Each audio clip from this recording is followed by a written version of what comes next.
Dear guests, good morning. We are ready to start the second day of the Unpacking Migration in the Caucasus and Beyond Regional Online Conference. For those who have just joined us today, I'd like to repeat that the conference is implemented by CRRC-Armenia in partnership with CRRC-Georgia as part of the Unpacking Migration in the Caucasus, Evaluating What We Know for Action project, funded by the Swiss Agency for Development and Cooperation. Let's wait till our participants join us and we'll kickstart of the second day of this conference.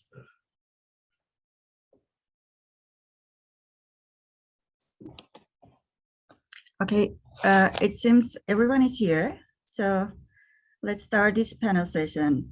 I'm Hasmik Tamamian, and it's a great pleasure for me to host a panel discussion with three absolutely inspiring researchers with years of experience in studying people on the move. Please meet Anna Minasyan, President at Advanced Social Technologies NGO, Managing Partner at Mosaic; Nona Shahnazarian, Senior Research Fellow from the Institute of Archaeology and Ethnography at the National Academy of Science of Armenia; and Aram Vartikyan, Director of Migration Competence Center at Yerevan State University. As the discussions unfolded yesterday, the arguments about the changing nature of migration and related inquiry have created a good ground for us to further discuss shifting research approaches in migration studies.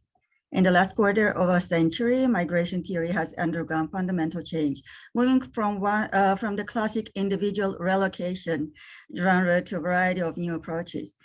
Emerging theoretical arguments have even shaped a new language and redefined the related terminology to better address global mobility trends. Speaking about the last couple of years, we all know the unprecedented halt to human mobility caused by COVID-19 pandemic brought brand new challenges, yet opened up new topics for researchers to dig into by developing and applying innovative strategies and new platforms for data collection and analysis. Without further ado, I would like to pass the floor to our panelists to present their own experience of studying people on the move with research methodologies on the move, and elaborate a bit on the local regional solutions they may have found to address global challenges. To spice up our conversation, I would like to ask our panelists to bring some examples from the research projects. And please also tell us how have the research design and data collection methods you use shifted to become more appropriate for exploring migration in the current times. Anna, I would like to ask you to start this conversation and then we'll move on to the other panelists. Thank you. Yes, thank you very much, Hasmik. And thank you to CRRC for putting together this conference. I think it's very important, especially in this time. We all know that migration has been a priority for researchers in Armenia ever since its independence, because Armenia has always been considered, and rightly so, a origin country for migration mostly. We always had immigration flows as well, of course, but most of the time we were concerned with the emigration from Armenia and studying immigrants, studying their social demographic characteristics, finding out their issues that they face abroad. And in the last several years, this has been shifting quite a lot. And we all know in this current global crisis that we're in, and that you have addressed yesterday in your discussions during this conference. We all know that, yes, as you said, everything has shifted. Our understanding of the migration flow, our outlook, our view on what we consider the most important and pressing issues today, both for researchers, for policymakers, and of course the people involved in these processes, the migrants themselves. So yes, like you said, COVID was a completely different challenge, and post-COVID, the situation that we have now, and especially Armenia after also the 44-day war, and now continuing on to the much more serious and global confrontation that we see now in the world, unfortunately. This has completely changed the way that the migrants make their decisions both in Armenia and coming to Armenia. And so now there is a need to refocus our attention on the immigration flows and see how they impact our country as such. So studying the impact of migration has always been important for us. And I can tell you from our experience, unfortunately, we have not conducted any comprehensive household surveys or analysis post-COVID. So everything we have was a research conducted before, so in so-called normal situation, the one that we were familiar with. And this research has mostly been the main priority in this sense was studying labor immigration. And as you all know, Armenia has been very active in labor immigration. So we have been studying labor migration. This was mostly labor migration to Russia. We were studying the economic and social impact of this migration and how potentially Armenia could benefit more from this migration flows rather than containing them, how to make sure that we are making use of them in terms of migration contributing to Armenia's development, and of course also trying to see whether the rights of the migrants working abroad have been properly addressed and whether they had any issues with regards to their status, with regards to their working conditions and such. Of course, today we also have to now look at the immigrants to Armenia. And this is something that researchers actually can capture better, I think. And one of the things I wanted to address specifically in this session was that, of course, we are talking about collaborative research. And I think migration is one area that, of course, particularly needs collaboration between researchers in sending and receiving countries. Because while we can, of course, go to the households here and talk about their migrant family members abroad, that's not the same thing as talking to the migrants themselves. And I always thought that a great way to address this would be to foster collaboration between researchers from sending and receiving countries and try to somehow comprehensively address this issue. So now today, what we are faced with is this increasing flow of migrants, and again, ironically, from Russia, the country that we were sending migrants to. And so now we are in the capacity to study them and see what their issues are in our country. And of course, there's a lot of challenges concerned with this regarding this, because on one hand, we have to consider the rights of the migrants and their opportunities that our country gives them, and ensure that all the processes are in place and the capacity, institutional capacity is there. But also we have to think about the impact of this on our economy and on our demography. And of course, most of this is positive, but we also have to consider the risks and how to mitigate those risks from the perspective of the receiving country, which is now Armenia.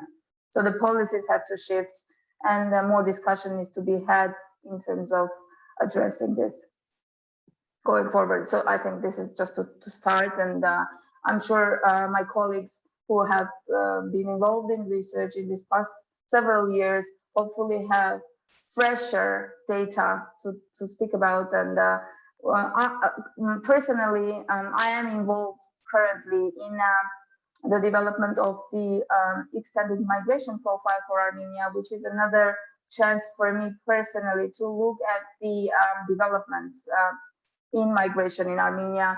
And this is going to be a paper that is going to cover from year 2018 to 2021.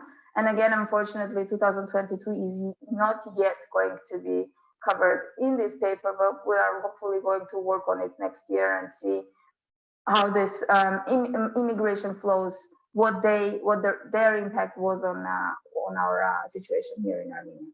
So I'm very eager to hear Aram's and Nona's findings from their research from these past several years.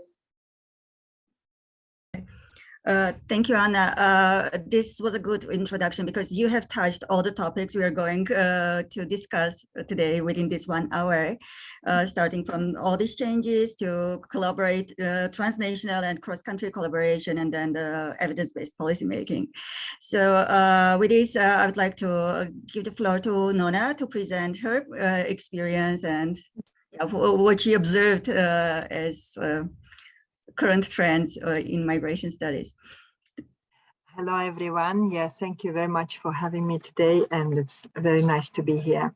And I just want to introduce you shortly, briefly, my research on migration studies, 3 of them, during which I get my biggest challenges I have ever had during my anthropological research. And the first project is actually, I have to thank Gulbenkian Foundation for financing it, even though I feel terrible because we couldn't accomplish the project. This is international project called Exploring Armenian communities in Russia through time, generation, gender, and space. So, and we actually, excuse me for this shameless self-promotion, but we wrote good project, and we actually thought about using an in vivo 12 computer program so that to cultivate, so that to work with this huge amount of narratives, interviews, more than 100, and most of them lasting more than 2 hours. So, but actually we wanted to collect individual in-depth interviews in at least 4 cities of Russia. In actually 4, we have to double it to 2 because we wanted to take a big megapolis and compare to the interviews with depressed or not really developed small towns nearby. And this was Krasnodar, Moscow, St. Petersburg, and Novosibirsk in Siberia. And by the way, it was our first attempt to place ourselves in Siberia, but the challenge was that we have, I call this challenge the challenge of political or other sort of instability. So when we almost finished our fieldwork in the end of 2019, we collected about 25 to 30 interviews in Krasnodar, Moscow, and St. Petersburg, and we just needed to go to Siberia, Tyumen and Novosibirsk, and to start already writing the book. Actually we promised to result in book project, and then we had in 2018 we had Velvet Revolution, and we understood that because all this the whole project is about Armenian identities, multiple identities in Russia, huge diasporic community, which was not really fundamentally researched. And then we understood that these 2 days, this Velvet Revolution changed a lot, and we have to do at least updated, up-to-date interviews, short interviews, to make another round of interviews to get the idea how the identities got transformed through this Velvet Revolution. Before we before we finished that, we had COVID-19 and we never traveled to Siberia, and we took this unvolunteer break. But it was good to think what we are going to do next, transcribe all stuff. But the problem is that we had the social changes really very radical in very short time, because next instability, more than instability, was this Karabakh war, and 44 days, literally 44 days of changing identity of people. So I would conceptualize the challenge as a challenge of instability, which makes your huge project, your huge ethnographic research turns into history overnight. So this is what we actually had, and we didn't want to live with the idea that we are writing a book which is not about on modern history, quote unquote, anymore. So this is why we just stopped. We are in suspense, waiting. This is about the first project. The second project is very, very fresh, let's say very new. And we just we finished our fieldwork interviews, our fieldwork in the end of July. And the topic is Shushi, anthropology of lost cities or lost towns or villages. Mental or conceptual mapping of Shushi and Hadrut. And this is actually a topic and methodology potentially, how to say, pregnant with challenges. And let me just list some of them. First challenge during this project is, of course, this very bad promoted concept of trauma and the phenomena of multiple facets of this traumatic experience, especially when this is aggravated so many times, like with communities in Nagorno-Karabakh. And then we get this, to be honest, I was myself very skeptical about the methodology of mental mapping, because this is like psychologism brought to the research, and I never did that before. And I was honestly skeptical in the sense that I was thinking, still we will work with narratives on our audio recorded narratives. But I was really excited to see that this gives you, like, this methodology of mental mapping, of conceptual mapping, first of all, is emotionally completely differently charged than any other I don't know, techniques of conducting interview. And more than that, you see how the researcher can push research participants to get through traumatic experience. And the question and problematic question would be if this is having therapeutic effect, or vice versa, aggravating trauma and making the situation of these people even worse. So fortunately, and it was completely visible even during the interviews, it worked really as a therapeutic tool. And that challenge was overcome more or less. Good, okay. Thank you. Thanks a lot for this detailed introduction. If you just can use 1 or 2 sentences to wrap up the third project and the challenges of the Sure. third, so that we can move on to our next panelist, I would appreciate it. Thanks. Sure. Well, only 1 sentence to wrap up. Second project would be that we had problem of interviewing kids, and this is already a huge ethical topic, and military people who were mapping the loss of their villages and cities and towns.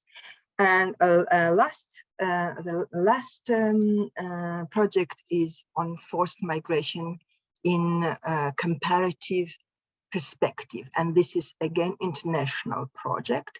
And this is about forced migration. And I can tell more about the challenges of this project later on. Thank you very much. Thank you. Thanks a lot. Diaram, it's now your turn to introduce your project, and yeah, what's your stand on the changing nature of migration studies? Hello, everyone. Thank you very much for such opportunity for the conference, for this meeting. Yes, of course, migration is one of the most important issue in Armenian sociological and not sociological sphere. Already 30 years, I think, beginning from the late 90s, the migratory issues was on the focus of researcher. And here I would like to do a little trip, a little voyage to the used methodologies from 19th to now. As Anna said, Armenia was, and now of course, Armenia was a country of immigration. And here, starting from 19th, scholars and researchers used appropriate methodologies and toolkits to understand this issue, the problem of immigration, and under appropriate points and appropriate elements here. And here, we scholars, and a lot of scholars, used very narrow methodologies to understand the problem. I remember, started that time, a lot of people was engaged in migratory research, almost all. A lot of NGOs and the research centers was in migratory research, and here was some problems. Some part of researchers, that time, I think, and unfortunately now too, did not use more or less serious and more or less complex theoretical and methodological basics for the research. The theoretical basics for the research, migratory research, that time was really narrow, based on some so-called migratory theories. And the most trendy and fashionable approach that time was quantitative, and firstly, based on push and pull factors, really extremely criticized theory. And that was the first problem of our migratory, I can say, atmosphere, scholar atmosphere. Researchers started from the end of 90s, collected a huge volume of unnecessary information in their questionnaires and in their database. And the goals of that research, unfortunately, was not scientific. That was just for reports, because the researchers research based on different kinds of grants, and we collected a huge number of not complex and more or less not serious reports Of course, there are really serious research outcomes, but I would like to describe you overall picture of the end of 19th and the beginning of 20th. The same situation, I can say that was in case of so-called qualitative research.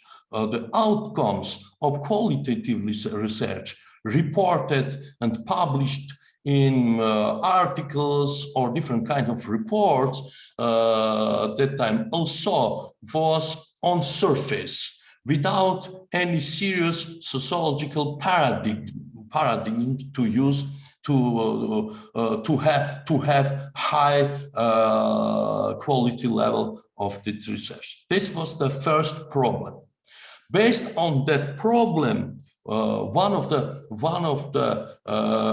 fundaments of the establishment here at the University of the Center of Migration Research, so-called Migration Competence Center, was the opportunity to give to researchers the theoretical basics, methodological basics for serious and complex analysis of Armenian migration. This is the first problem. From here, we can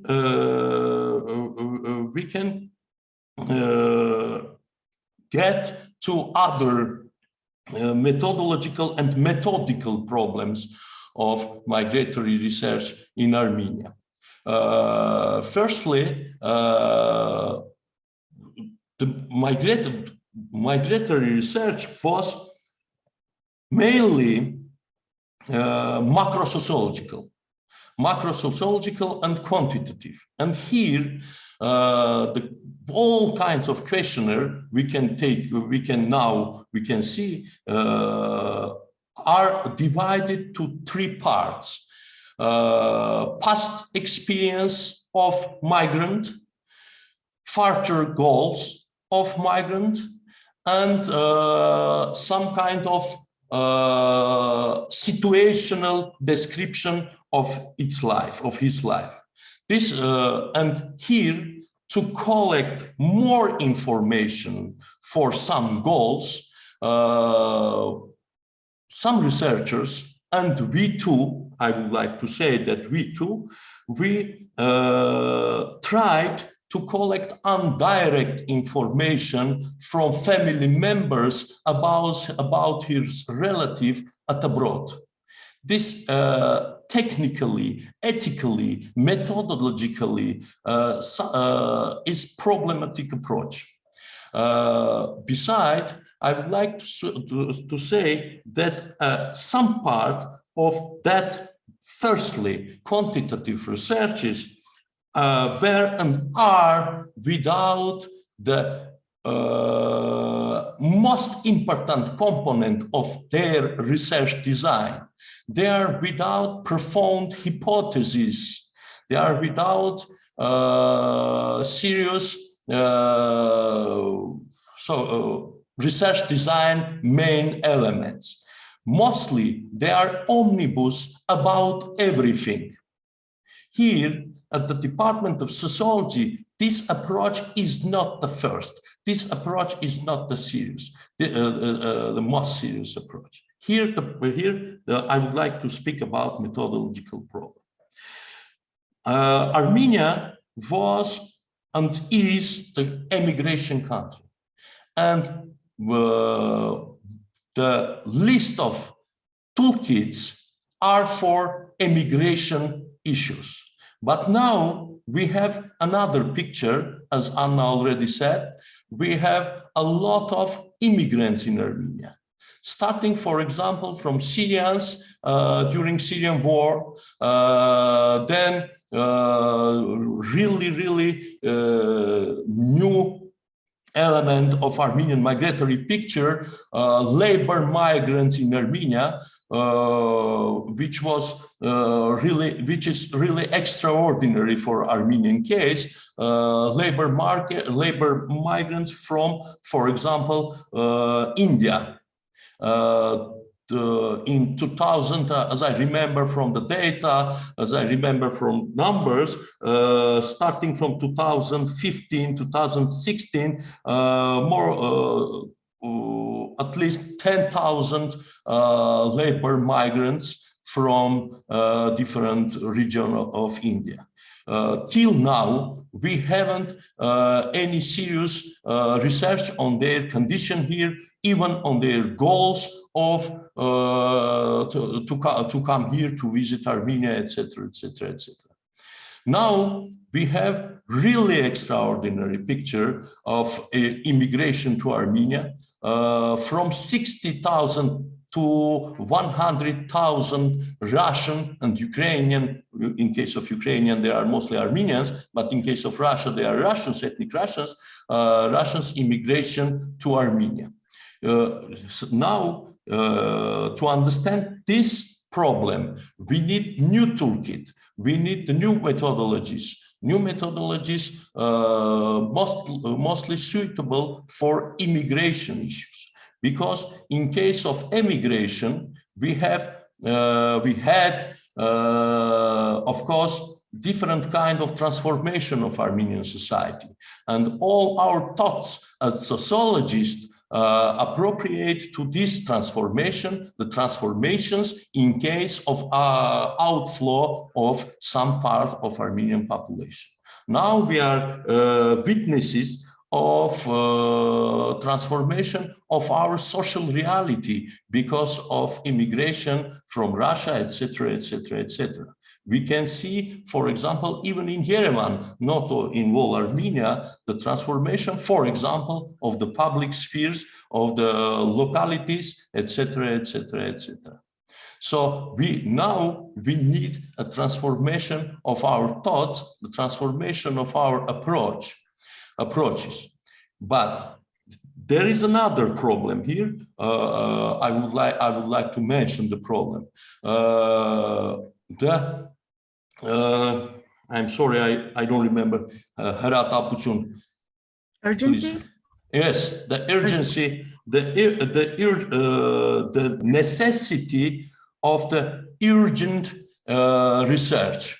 The necessity of the urgent research. Here, there are a lot of problems. We have to start the research in the middle of this chaotic situation, having a lot of problem with this imbalanced social picture, or we have to wait till the balanced future. And in that case, we will have some way different kinds of outcome.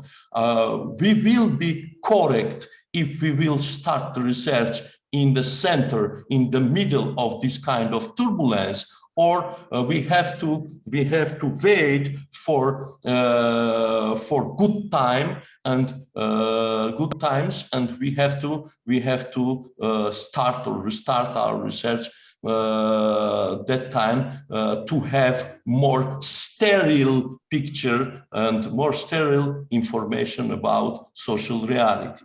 This is methodological, really hard problem discussed now in European institutions, because now they have I can say this principally the same problem.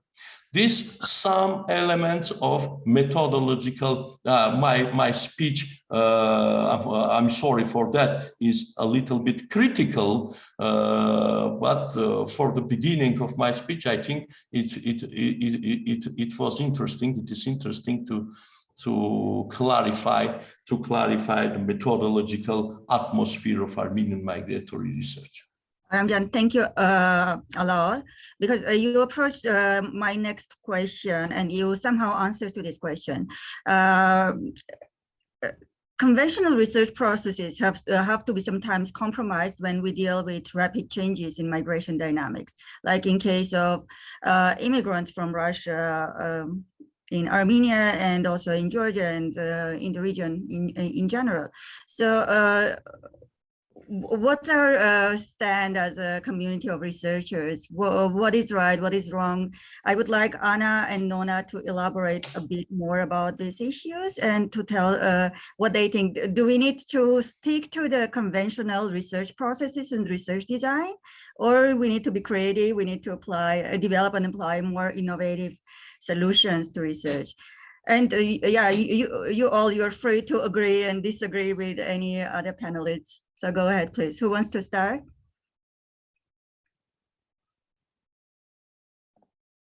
I can do.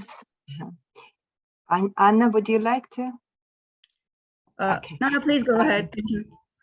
Yeah, Aram, thank you very much. This is very interesting. Yeah, casting so many challenges. You are completely right. I think we are just all the time coming back again and again to the topic of a battle of terms, battle of concepts, creating that concept. My answer would be very creative approach, very vivid reaction to any change. And we have those changes, oh my God, really big time.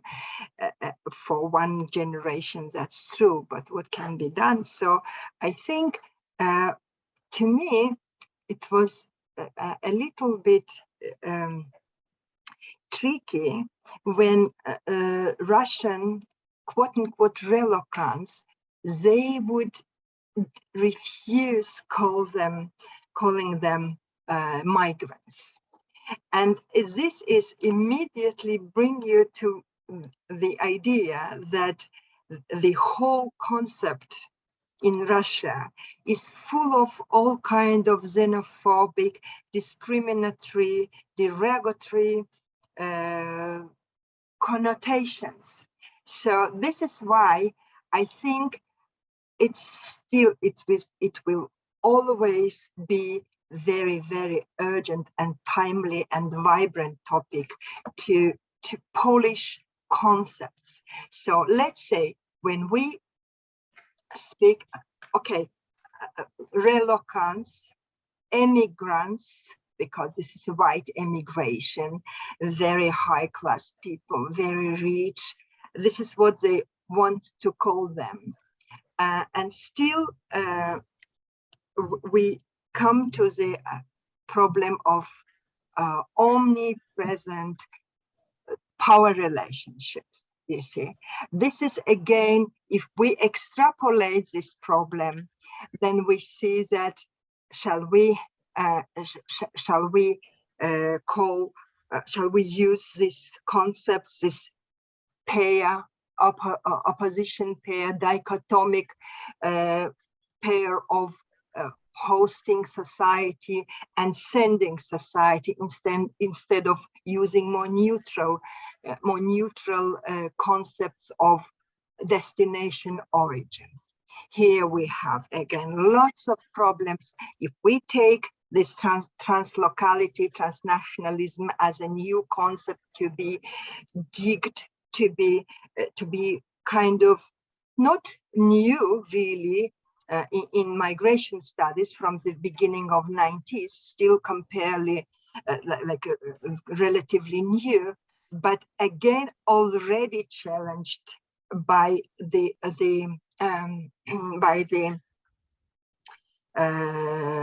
problem of this fight, and I mean academic fight, academic discussion, if the whole global village is going to the transnational, even translocal mode of life, or according to sociologist Richard Lachman, vice versa.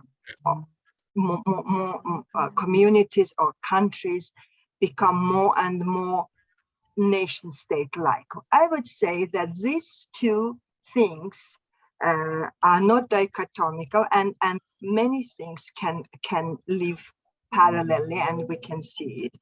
So still I want to say that this concept problem as a methodological issue actually is important. And this is my last speculation on the topic, in the way that, you know, we are having actually huge power because we are naming phenomena, naming things, and this is how we give them this or that life. I mean, we have to be very conscious and aware of that. Thank you very much. And we are framing the scope and logic of our research and how we want to start this research, and what are the processes we need to go through and what kind of results we can get. Anna, if you have something to add in this respect. Yes, thank you. So first of all, my hats off to my academic, to my colleagues from the academic background, because I have veered away from the academia and went straight into applied research. So I am coming from the perspective of what we can do, how we can do it, let's do it. And in this sense, timing is one thing that both my colleagues have mentioned.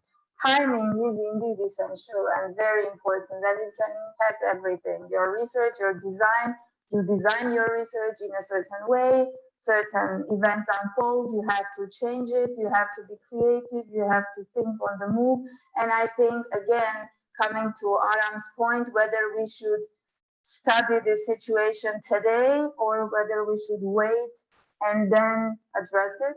And I think we should do both. We should be doing both, really, because some things that can be captured today cannot be captured in a year or so. So like Nona said, she brought examples from their research and talking to migrants and capturing the moments, the emotions, the feedback at this very time is very important. You can never capture that in a year. In a year or so, people are not going to have the same feelings. They are not going to have the same expectations. They are going to be settled or not settled, and this is going to be a done deal. But if you kind of try to take the temperature today, you can still help these people or help policymakers to make some adjustments. And because we are in a crisis management mode, let's everybody knows that. And we have been in a crisis management mode for the past probably 4 or 5 years since the Velvet Revolution. I think my colleagues will agree with me. This constant changes, we are always putting out fires, we are trying to make things happen, but some other events unfold that impact the way we think about this and the way we design our policies and whether or not we can actually implement the policies that we have designed. So I think we should be doing both. We should be taking the time right now, and we should be using the quick and dirty methods. And of course, I am always a proponent of, a justified and a solid, theory behind every research. But sometimes the same theory calls for this rapid appraisals, and there are a ton of methods currently, and we have practiced them in our previous research. Rapid participatory appraisals that have this big, disclaimer on them that this is rapid, this is not representative, this is whatever you want to call them, but you need these interventions to make decisions eventually. I mean, of course, policymakers are not going to take this small study or a small, set of interviews and make big decisions, but at least they can help them to kind of identify or diagnose the problems at this very moment. Because like Nona said, this concepts, this Russian immigrants don't like being called migrants. Okay, this is a good piece of information for us all. It's we want to eventually integrate these people right into our society, and we want to make it work.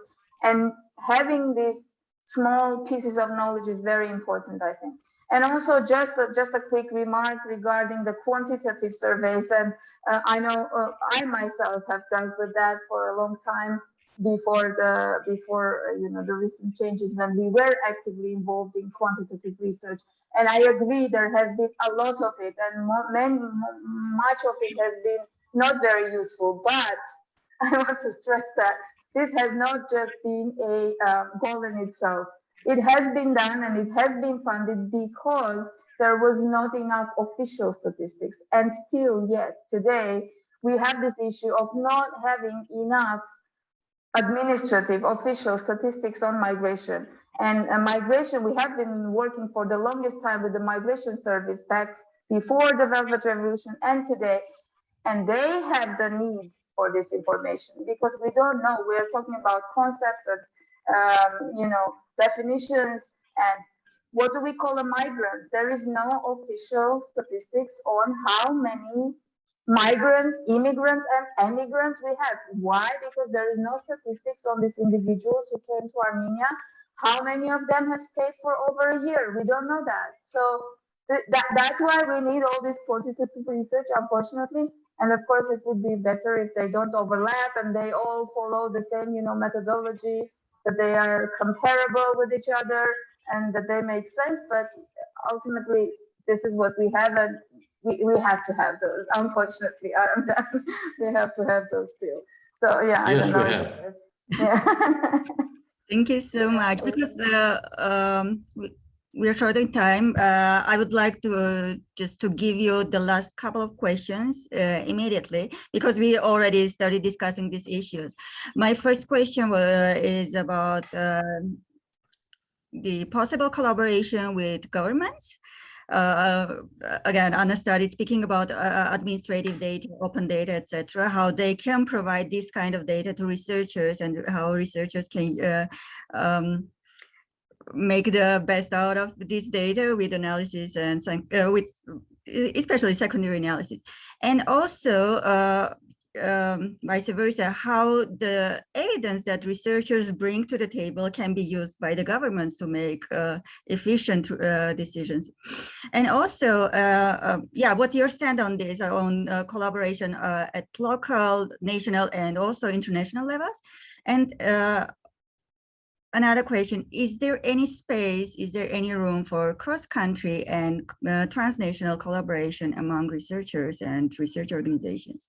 So yeah, if you can just use 2 or 3 minutes to wrap up this big discussion, I'll be thankful. Who wants to start? Aram, you had something, I guess. Please, no. Okay, Nona. Go ahead, please, Nona. Thank you, Aram. We are having gender equality. If you want to talk first, please do. Thank you very much. Okay. Yeah, so we need collaboration.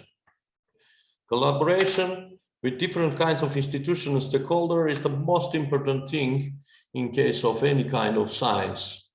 Unfortunately, the lack of collaboration with government and the states in Armenia, between state and academy, between state and research, is more than obvious. We live our lives from that point of view. The state and formal state administration lives their own lives. So here there is a huge problem. We, as scholars, as researchers, we don't know, I don't know the goals and necessities and needs from that point of view of our state government, formal government. So this is a huge problem. I don't know, I can't speak about the same situation in other countries. I think more or less the same situation there is in other even developed countries too. I have spoken with different researchers from that about this question, about this problem, and a lot of people from, for example, Germany and France they brought examples of lack of collaboration with state, and even they don't want to be engaged in such kind of collaboration because there are more interesting places and platforms for collaboration with other more interesting peoples and researchers and academics. This is the first. Firstly, after this, I would like to say that we need collaboration from what point of view? From the point of view of new methodologies, new approaches. We, for example, Western universities, more professional, for example, in migratory research, and not only in migratory research. We can see really effective new approach, some kind of mix of new and classical approaches in the hands of leading. I'm speaking about leading organization and institution, because there are a lot of not leading institution in foreign countries. So from that point of view, the collaboration with these institutions, that stakeholders, is really relevant and really important from the methodological perspective. But from empirical perspective, from field perspectives, we need collaboration with stakeholders and partners with more or less the same problems or comparative problems, for example, with different countries, with different institutions, and even in Armenia. Unfortunately, I would like to say that even in Armenia, not very huge country, the lack of and the absence even of collaboration between different institutions is more than obvious. I would like to say that this the case. I would like to bring the case of Institute of Ethnography, the Institute of Nona. We are far from them. Then a little bit more than 10 meters, but no collaboration between us, unfortunately. Even 10 meters is enough to be outside from any kind of formal contacts. Yes, we are friends, but we are friends outside from academy. Aramjan, thanks a lot. Nona, what do you think? What can be done in this regard, and what are the first steps? But please be really short, because we have just 5 minutes to wrap up this session. Thank you, Aram. Thank you, Anna. This was very thought-provoking. And yes, that's true. It's a big topic to think, why we are so close physically and so far away academically. And it's my question to you, because institutionally you are stronger than me. Yes. But back to what you, Aram, mentioned, push and pull theory. I think this is a very interesting point you brought our attention to, because from one side, this theory is kind of old and very much criticized, because it imposed that the question is why migrants choose to move, because there is an underdevelopment, there is poverty, and is migration actually resolve poverty? Now, the answers are not one-dimensional, and yes. And here the huge problem is that methodological problem, that actually the focus of research mostly is addressed to the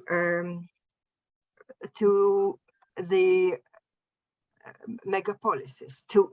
The focus is on migrant. The focus is on destination rather than on origin and household. But here, this push-pull theory is actually cracking down because household is a decision-making subject, sending this migrant, and not always because of the poverty or underdevelopment, but for diversifying incomes, maximizing incomes, etc., etc. So there is a lot to think here about, but now coming again to the idea of getting lacking, just this is a euphemism to say that there is no at all of feedback from governments. Guess, please, what topic government would get agitated immediately? Remittances, economy of remittances, or refugees? Of course. Nona, So, you're opening up a new huge topic, but I have to stop you but here. let me just finish it to say that it takes two to tango.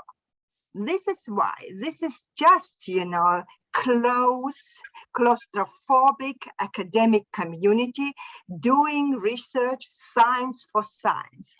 But as soon as we get feedback, it is immediately becoming multidimensional, effective, and pushing development. And on this optimistic note, let me finish. Thank you. Let's hope the decision makers are listening to us today and some changes have already started in their minds. Anna, if you want to wrap up just in a couple of sentences, go ahead, please. Just briefly, I wasn't intending to, but justice must prevail. So I have to, unfortunately, from my own experience, I have to kind of act as an advocate for the decision makers at this point, because sociology is a science where we have to try to be objective. So from my own experience, I can say that, of course, there are as many approaches as there are policymakers. And of course, some of them are going to be uncooperative, some of them are going to be unwilling to collaborate. But from my own experience, especially in the migration, in the area of migration and migration service in particular, both before the revolution and after the revolution, I find them very open and very eager to talk and collaborate with anyone who wants to. So that's just my point of view. Of course, we're not talking about taking on the, maybe the recommendations or our suggestions and directly taking them on and integrating them in the policies. But as far as research design or articulating their priorities, they have always been open. That's what I found from my own experience. But coming to the collaboration, and because this is our topic today, after all, I strongly agree that the level of collaboration in general in Armenia, and this is, I think, to the institute that Nona represents, and they probably studied this a lot. This culture of collaboration in Armenia, unfortunately, is lacking a lot in all areas. And this is, I don't know if this is, psychology. What is this? Nona can maybe explain to us. Why is it that we cannot effectively collaborate on various levels, not just, civil society with government, but civil society amongst ourselves, amongst, academia? There's no collaboration.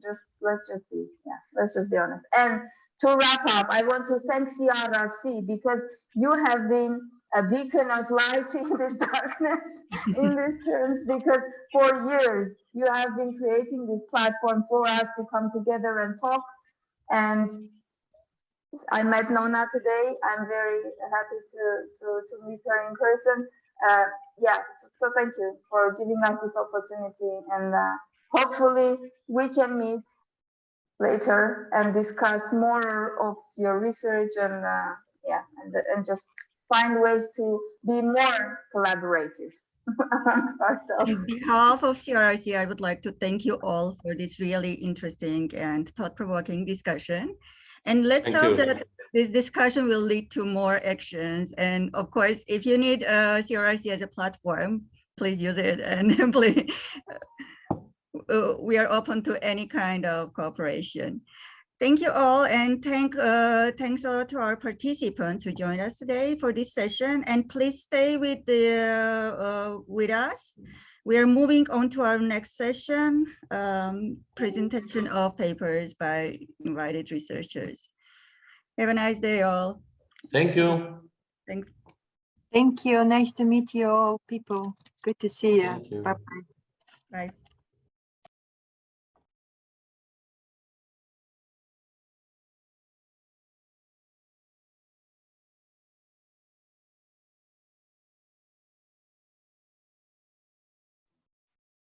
Hasmik?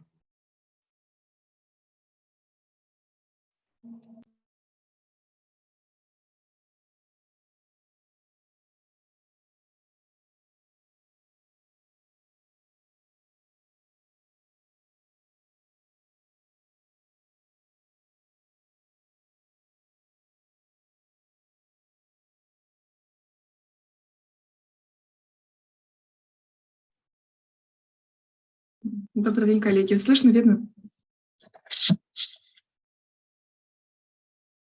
Hello, everyone.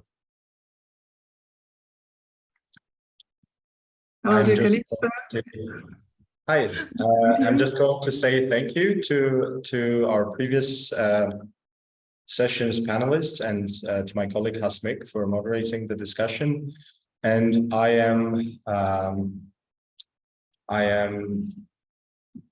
very, very pleased to announce that we are starting our next session, which is going to be a series of invited papers from researchers pretty much around the world. If you are joining us for the first time, I will just quickly introduce myself. My name is Haik. I am Deputy Research Director at CRRC-Armenia. And it is my pleasure to introduce you to our first speaker, who is Anna Kuleshova.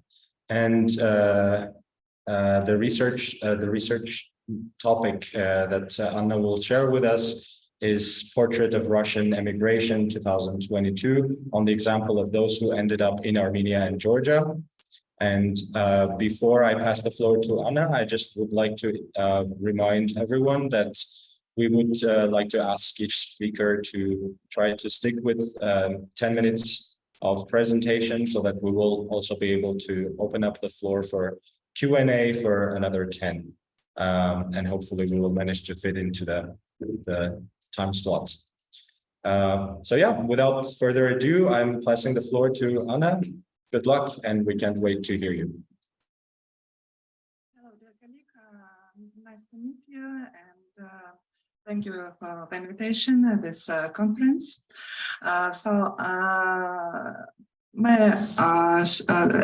Can you show my presentation, please? I send it, or I can, if you let me, I can do it myself. You can present it yourself here, Anna.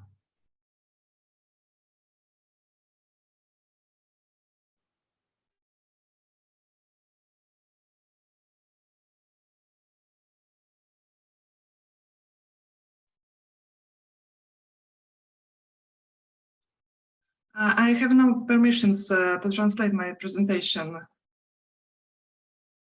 You have, there is a share screen button below. You see it? I see it, yes, but I have information that the organization do not let me. No, we changed it. You can present it yourself. Just a moment. I'll ask. We'll just quickly try to solve this technical issue, and we'll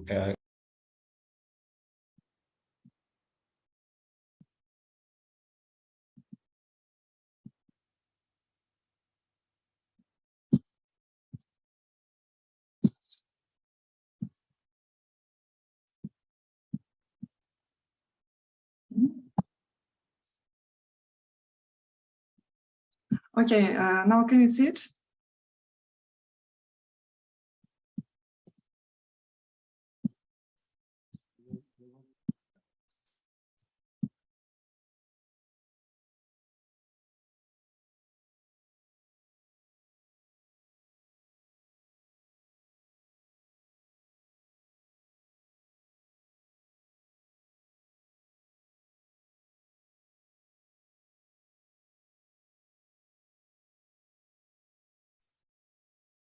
Okay, let me present it. Let me present it now.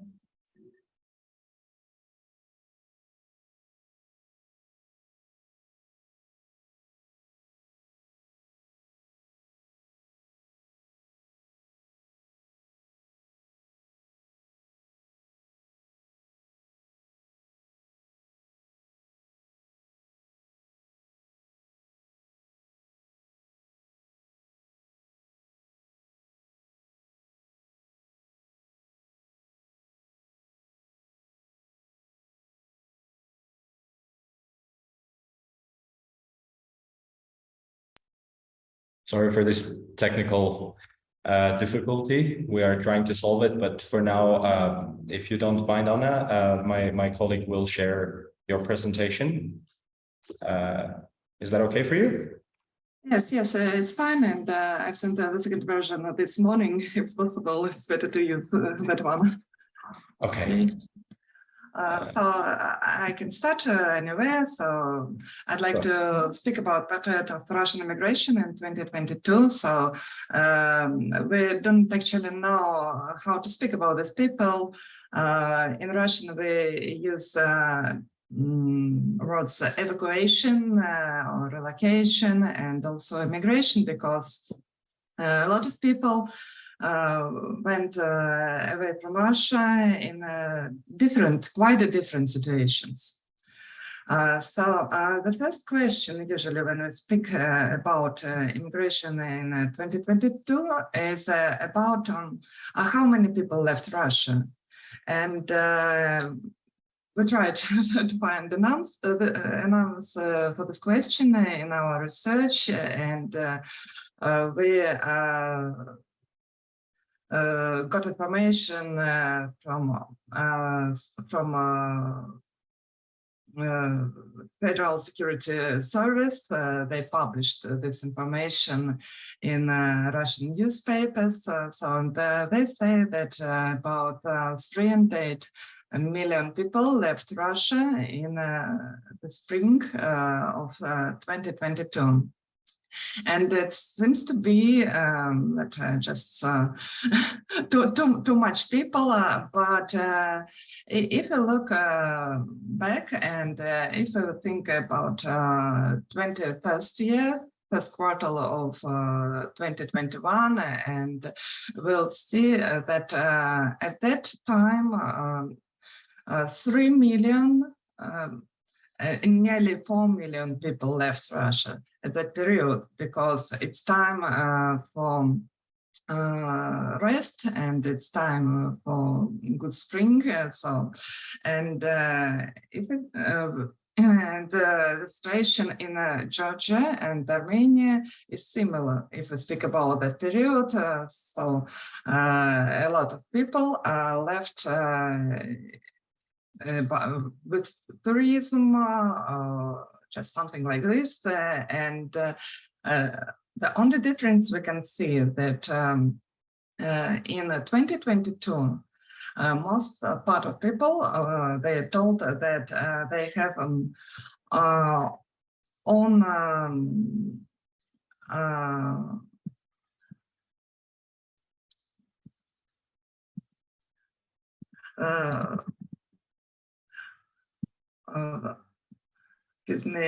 own reasons to leave from Russia to Georgia. So they didn't say that was tourism, but they told about own reasons.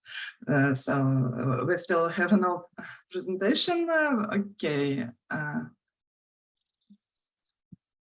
So my presentation was sent to Nona yesterday, and she told me that she had got it, and this morning. So, oh my God, just put in chat a mail. I'll send it. If you would like to, we could just pause for a couple of minutes and apologize to everyone who is joining us from the audience as well, and we can sort the technical issue out really quick. Because we don't want you to miss any important slides while you're talking about your research. So do you want to email in chat, and I will resend my presentation. Yeah, feel free to do that. I think it will be easier. Then let's just pause for a second. And again, apologies for this technical error to everyone. Anna, the technical problem is solved now, so you should be able to share now. Can you try? Yes, I can. And bingo. Bingo. Okay. Yeah, excellent. If you could also full screen this, that would be perfect. Just a moment. Oh.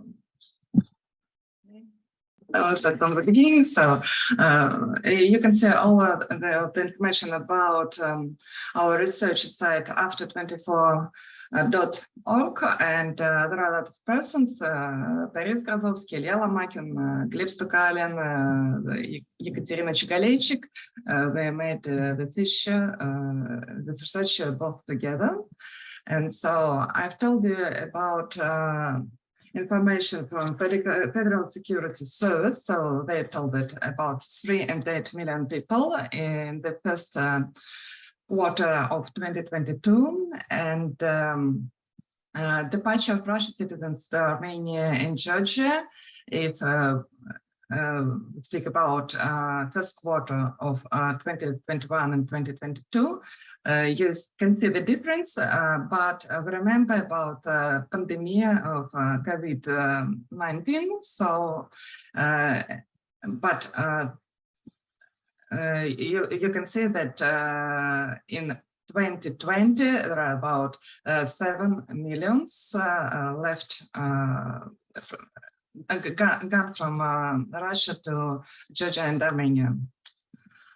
And departure of Russian citizens to Armenia and Georgia first quarter 2021 and 2022, you can see that the most popular answer about the reason that it was own reason, not tourism. And departure of Russian citizens to Armenia and Georgia first quarter from 2018 to 2022. You see the period of pandemic, and you see a period of 2019. So a lot of people went to these countries at the same period. And we can say that nothing special had gone.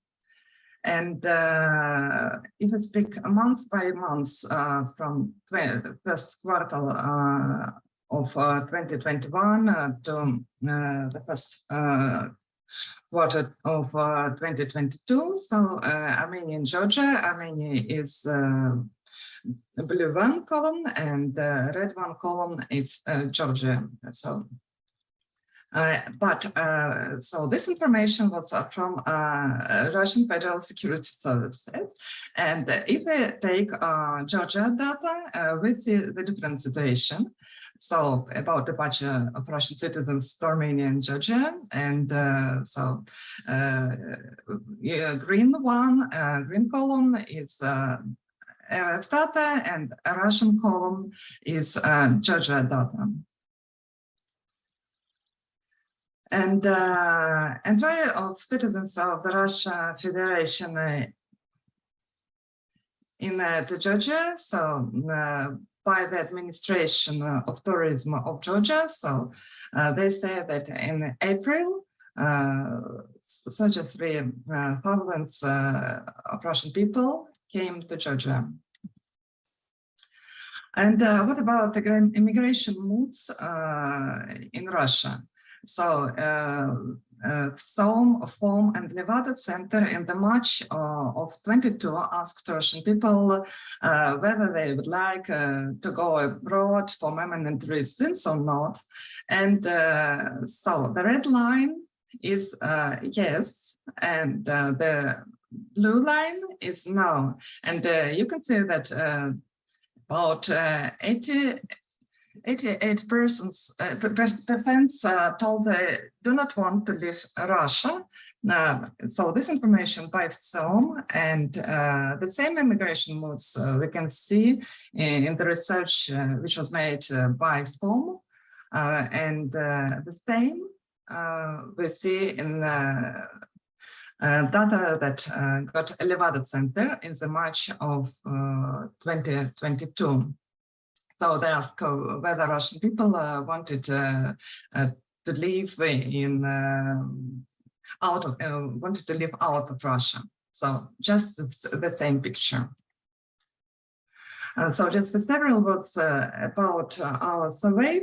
So we started it in March, and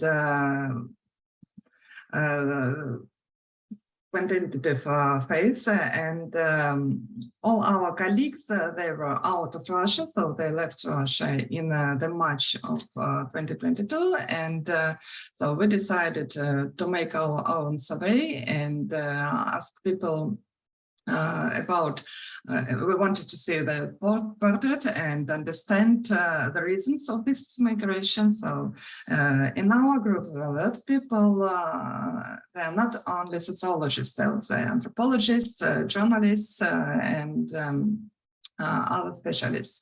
And we asked about 1,000 of respondents, and and after we make interviews and qualitative phase, and nowadays we see the situation that part of our people who spoke in the March and April, they returned back to Russia, and nowadays they're fleeing from mobilization. So, and we are going to make the second survey, and so just speak with these people once again, and speak with other people who are leaving Russia because of mobilization. So how we got information? So we put information about our survey in Telegram chats, channels, and group like Russian in Armenia, Georgia, Armenia, urban groups like Culinary, and special immigrants groups like philosophical airplane, etc. And even in the group chats of High School of Economic and etc. So what about our respondents? What do we know about them?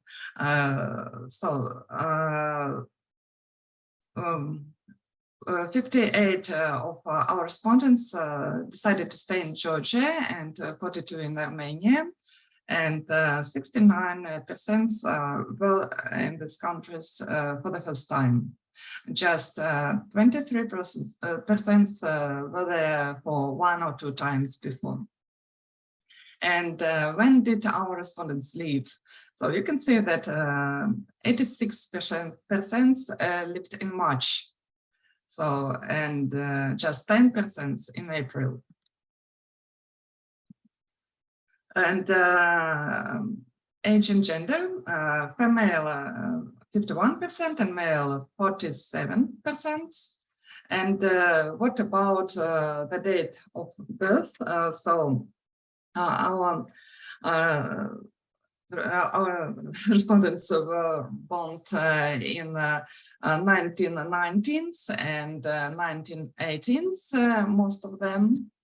And if you speak about their education, we can see that the majority of our respondents are master's degree and bachelor's degree, and just and 3% they have PhD, or they, and 5% they're going to have PhD soon.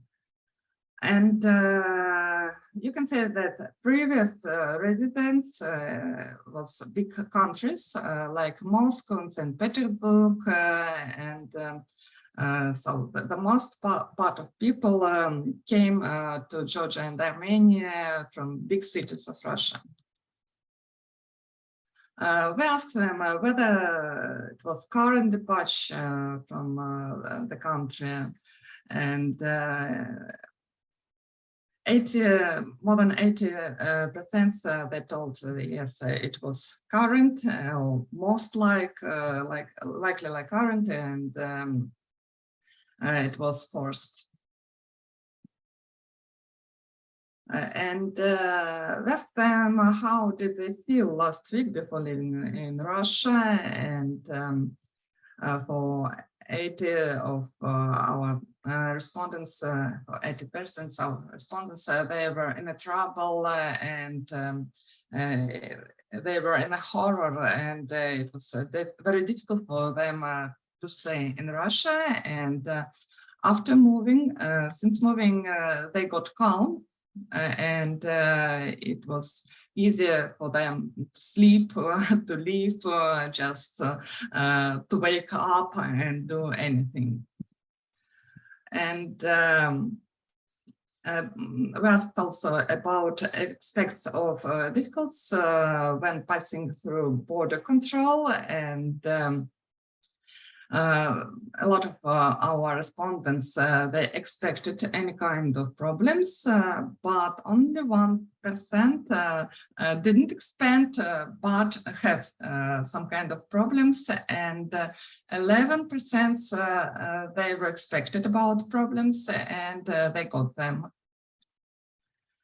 And what about the job for our respondents? Half of them it was IT specialists, IT guides, IT technologists, telecommunications, game development, etc.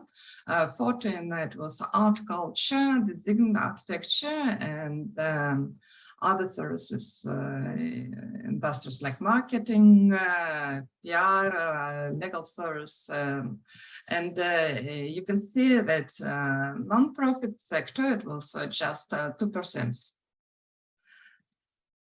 And 70% of our respondents, they have a partner, and 82% they do not have children. So, and it's just a very special situation when parents leave Russia this period with their children, and so we should have a special talk about it, and we asked about it a lot of respondents, but now it's just small information. Anna, I'm so sorry to interrupt, but I would just like to ask you to try to wrap up in 3 more minutes, so that we would also have time for some questions from the audience.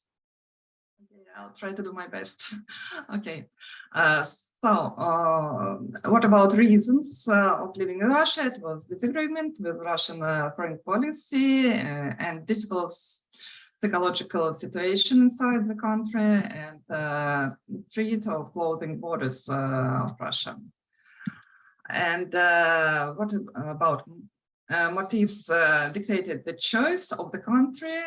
When we speak about Armenia, our respondents answered that they didn't need a visa to enter this country, and convinced of banking operations in the country, and they have friends and colleagues and have social connections. And in Georgia, they also told us that they didn't need a visa to enter this country. It was a main profit, and in this country there is the right to freedom of speech, and also many friends, and have been to this country before and can't imagine now everything works here.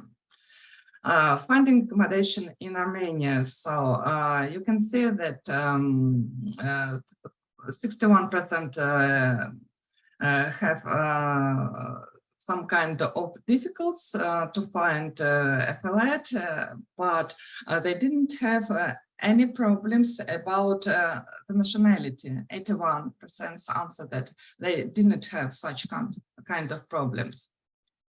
But if we speak about Georgia, we can see that also more than about 70% they have some problems while they were looking for flats, but 41% they got problems because of their Russian nationality. So thank you. Okay. So I'll answer your questions. Thank you very, very much. Yeah, you fit into the time, and I just would like to invite the audience for asking some questions. I think we already have one question in the chat, so I'll just raise it for you, Anna. We have a question about whether you plan or have you maybe already done any research on the political views and level of political participation articulated by the Russian migrants in Georgia and Armenia. Thank you for the question. Our respondents, certainly we have part of people, and we can say that they were political activists or something like this, but what interesting to understand during this survey, during this research, that a lot of people, like IT specialists, we usually think about them that these persons are a politician, and so the reason for leaving Russia was just relocation of these companies, and they have no political activities or something like this, but in interviews they answered that the reason not to stay in Russia was just that they didn't want to work for Russian government because it's toxic. So, and they didn't want to put their brains to make Putinism more strong. So, and in this way, we can speak about political reasons. And so, if so, is it enough, or maybe? Thank you very much. I think we also have. So, excuse me, and the second part of our research. So, certainly we will speak with people who fleeing from mobilization, and so we'll speak with these persons. And as I told you earlier, so just part of people that have returned to Russia just to sold flat and something like this, and just prepare any kind of the documents. And so nowadays they're living once again, but in another situation. Thank you. And we have time for one more question. And I think one of our attendees is raising a hand. So I believe we will be able to give you an ability to unmute yourself and speak. So whenever you can. Can you hear? Yeah, Anna, thank you very much for this rich research. I already used the results of it for podcast here in Australia, and this is really fascinating. I just want to ask quickly, according to you, intelligence services of Russia, you extracted some data from them, 3.8 million Russian citizens left Russia. And if we calculate that only 8 million people in Russia just have foreign passports and they are capable to leave Russia at all, then we can calculate easily that half of these people actually are politically, in sense of, I mean, they are liberals, they are after democracy. Can we speculate on that? Thank you very much. Thank you, Nana. So it's a good question. And if we speak about Armenia, so people do not need international passport to visit it. And it's very important. So a lot of people who have no passports, international passports, they can come to Armenia. So, and if we want to speak about exact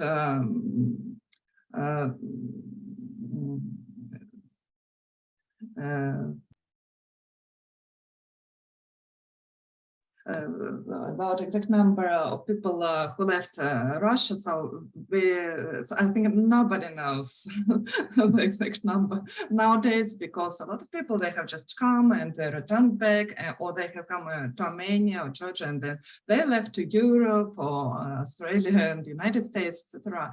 So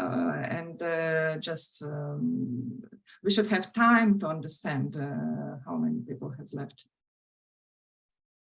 All right, thank you very much, Anna, and thank you to our audience for the questions. This was a very interesting research subject, and thank you for sharing it with us. And I just want to immediately invite our next speaker to the platform, and that is Nona Shahnazarian. The research is entitled Post-Soviet Armenian Migrants in the North Caucasus, Institutionalizing Discrimination, Corruption, and Disorder.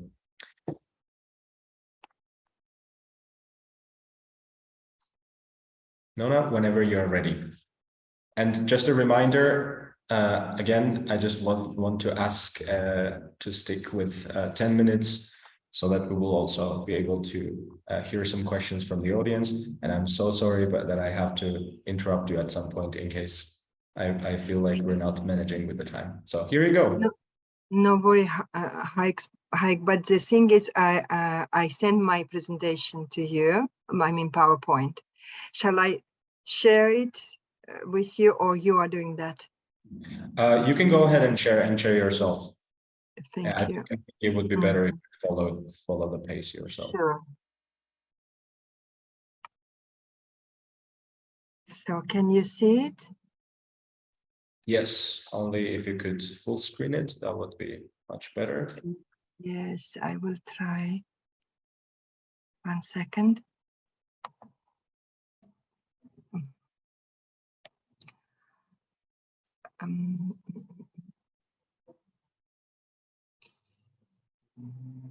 It's on the right bottom corner.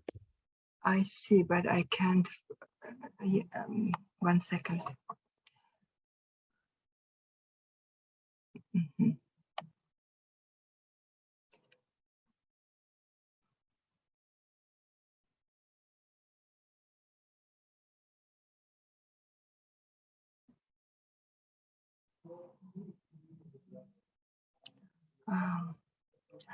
Let me start because I can't. Yeah, this is actually okay as well. So you can just go ahead and start. The thing is, I can't move it. This is a problem. 1 second.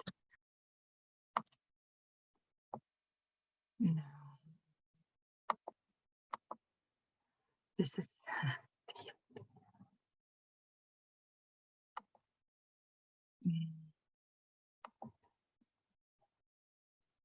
Once again, I will try it. Just a second, because it is going to be much better with the with this PowerPoint. Like here.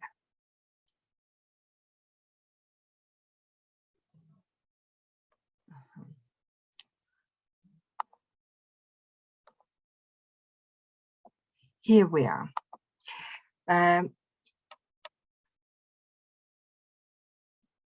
My presentation is on post-Soviet Armenian migrants in North Caucasus, and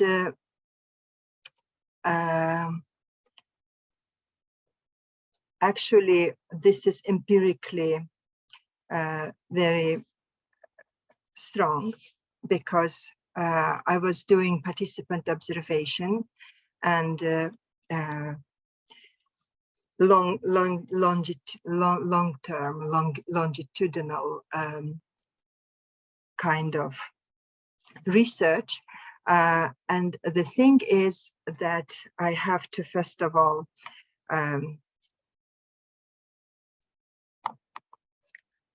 thank Gulbenkian Foundation for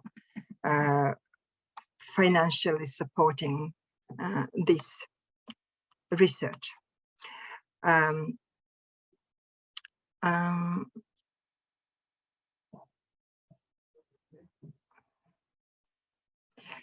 I can't move it again. Oh, can you see it? Hi, can you see a second slide? Yes, no, we can. Sure. Okay.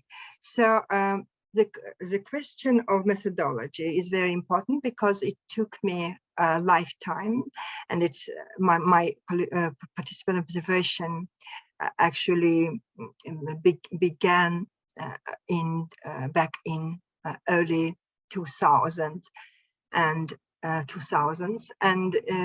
actually it is 100+ interviews with refugees, Armenian refugees from actually Armenia, first of all, Azerbaijan, Armenia, and Georgia. And I actually absolutely kind of politically choose this North Caucasus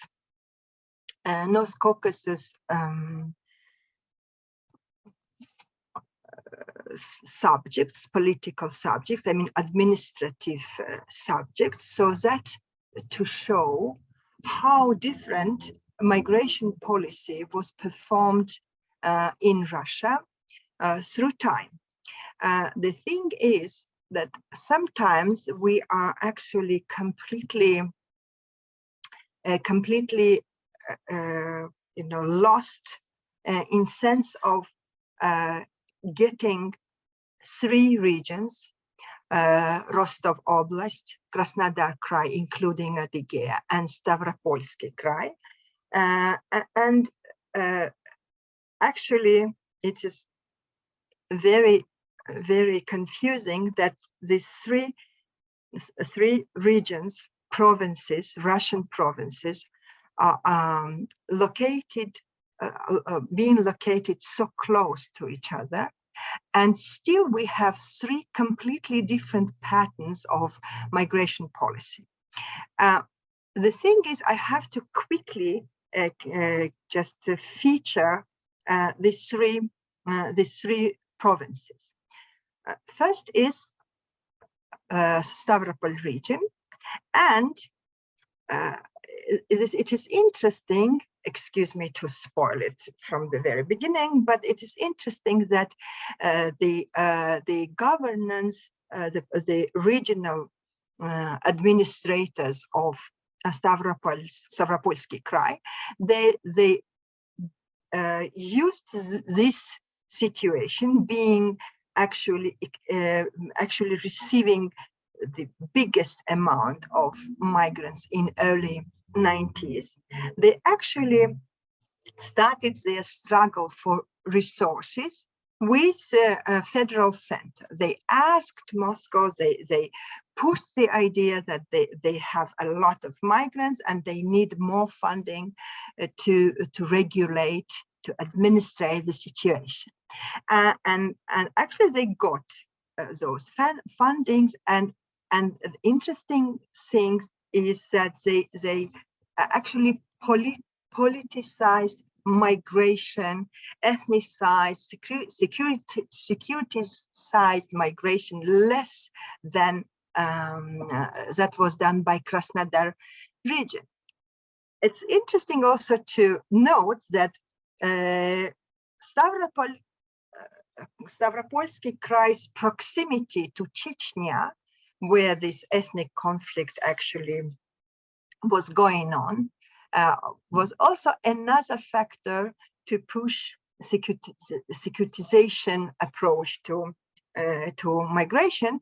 Still, we don't have that good, and many many Armenians would travel from Krasnodar to both to Stavropol region and Rostov, so that to get registration or even citizenship.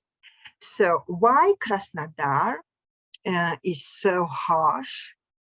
It is actually a big story of the history of these province. And it's interesting to say that again, one of the strongest factor is that this local regional government was always from the beginning of this kind of this disintegration of the USSR was in very, very obstinate discussion and with Federal Center, even to the extent that they would refuse grain shipments. So what I mean to say that this conflict between region and center was extreme. And the Cossack factor was also strong here. So my spoiling is actually that in sense of geography, it was always kind of social geography and putting social rather than physical geographical boundaries. What I mean to say that these IDPs and migrants, they actually found themselves in completely different citizenship regimes and in completely different environment, placing themselves in Krasnodar, in Stavropol, or Rostov. So Russian passport actually theoretically, we can call these migrants, post-Soviet migrants, we can call them IDP, internally displaced people, because most of them, all of them, would have Soviet passport, and Soviet passport. The reaction to these refugees in the very beginning in Rostov and in Stavropol, never in Krasnodar, was very Soviet, trying to help these people, to give them legal kind of solution of their status. And in Krasnodar region, it was always kind of pushing this xenophobic hysteria and actually bringing the level of corruption in the public sector and in the higher rank sector to the extreme level. By the way, if we look at this pie diagram, what I really don't like to do, but I just quickly to show that migration policy and the securitization of migration was having no ground, and this systemic pressure of Krasnodar region governors on the Armenian migrants, and not only Armenian migrants, saying that things that we will have our demographic situation in favor of non-Russians, non-Slavic people. And this diagram shows that it was far from that. And interestingly, also on this diagram, we will quickly go through it and to see that after 2017 to 2018, the migration flow from Armenia is declining. Also, I was already mentioning this Chechnya factor, just to say that there were many Armenians from Chechnya and other non-Chechen ethnic minorities coming from Chechnya as migrants. And just to say that all those people, they were very interesting marker, indicator to see how regional government was helping with allowances and housing ethnic Russian refugees from Chechnya, and don't even not willing even give a registration, free registration to Armenian or other ethnic minorities who left Chechnya because of the Chechen wars. Just to say that it's linguistic situation, language situation was really in a way unique, because these migrants are now, because there is this diversity, great diversity of sub-ethnic groups of Armenians. I just choose Armenians from Azerbaijan so that to be more focused. So the interesting thing is that they were punished in Armenia and went through the execution of language chauvinism in Armenia because they wouldn't speak Armenians. But in Russia, they also went through discrimination, language discrimination, because their Armenian was quite, their Russian was perceived by Russian speakers like not quite proper Russian. So, and just to say that these people actually were subjected to structural limitations, structural discrimination coming from institutions. This was kind of institutionalized discrimination and corruption and all these things, and that was going in pair with everyday routinized racism. And I have to say that we have Belgrade region, and if you, I refer now to the great research made by Matthew Light, Toronto University, and in his book, Fragile Migration Rights, he shows that in Russia, there was this Belgrade Oblast, which was a model for best regulation of migrations in Russia, and Moscow's migration policy was very close to that of Krasnodar region.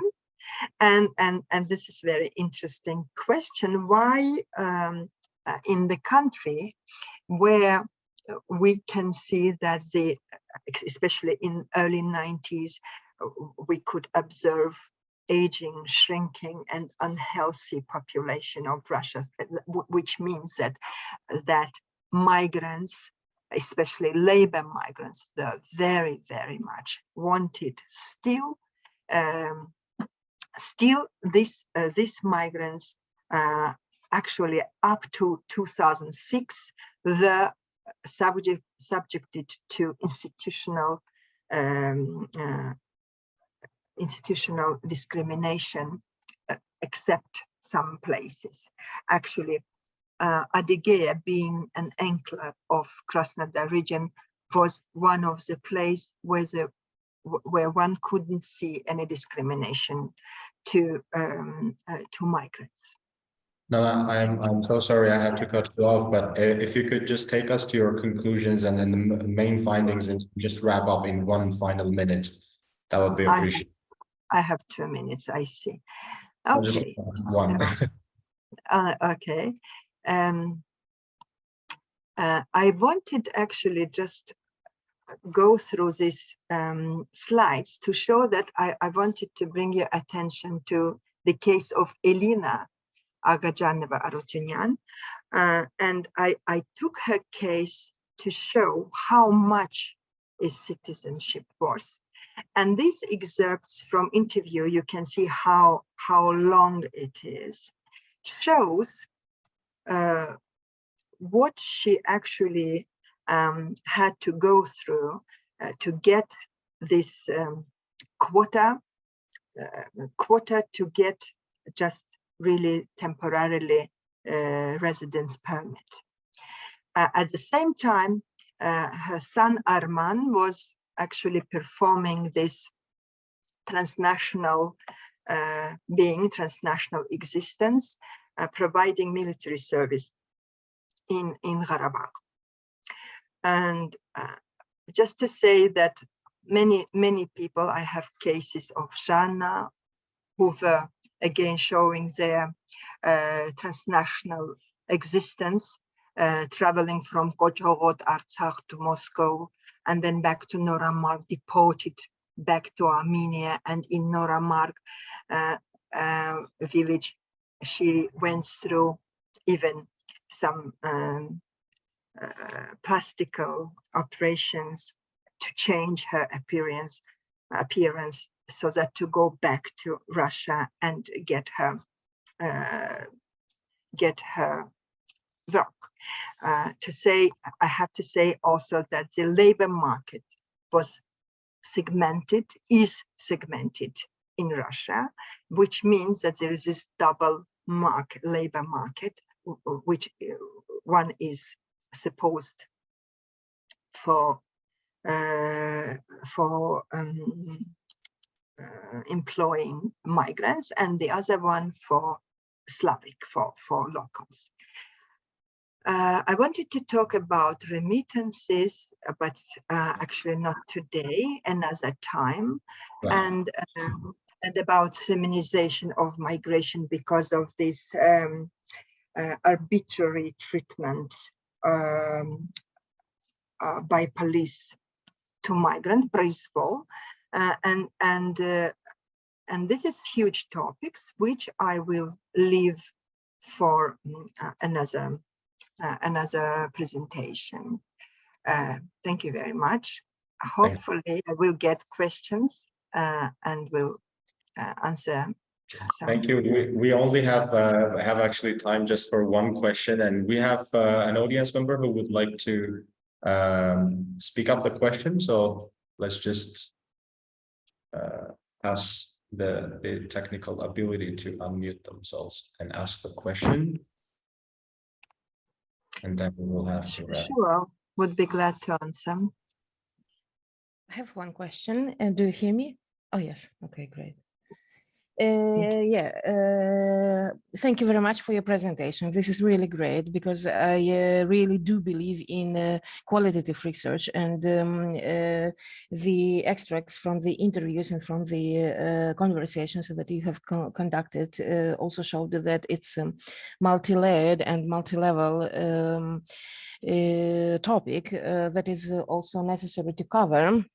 And my question to you, did you have a chance to catch in your research, or let's say in the narratives by your informants, what the cultural practices, or let's say what do they accept in the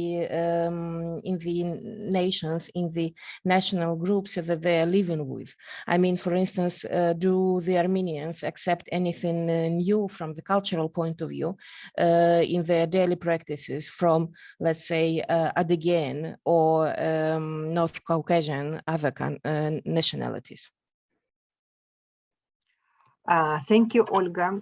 This is very interesting question, and I have at least a couple of slides in my presentation called social remittances. Social remittances is about this great actually really uplift idea of, excuse me for tautologist, traveling of ideas. So what is really interesting, that migrants, especially return migrants, they bring lots of interesting views, ideas, political culture, everyday culture back home. And this is unbelievably interesting how they teach and exchange their villagers that, you know, this situation wants it to be scrutinized in lawsuit, or like, you know, it's very important to go to and elect and elections are very powerful things. I mean, yes, social remittances is actually this conceptualization of what you say. That is always there. And to me, this remittances actually is very, very conflicting phenomena, which I wanted a lot to talk about. But I think that these migrants, these altruist migrants who send for years and even decades money back home every month, and they actually transform, they change their mind, and later on they come to the village, and what they do, they don't anymore distribute money to villagers. They go to the shop, take the money of debts, and pay for every villagers who take food but have no money to pay for. I mean to say that this exchange is actually unique and really very great facet of globalization, which actually do not free Russian officials from performing better than they do. Thank you very much. This was fascinating. And thanks again for the question. Thank you again for your presentation. This was very interesting, and we have to now pass the floor to our next speaker. Sure. Thank you very much. Thank you. And our next speaker is Olga Habibulina, Cultural and Language Practices of Georgian Migrants Residing in Poland, is what the research is about. So let's wait until Olga joins us on the screen.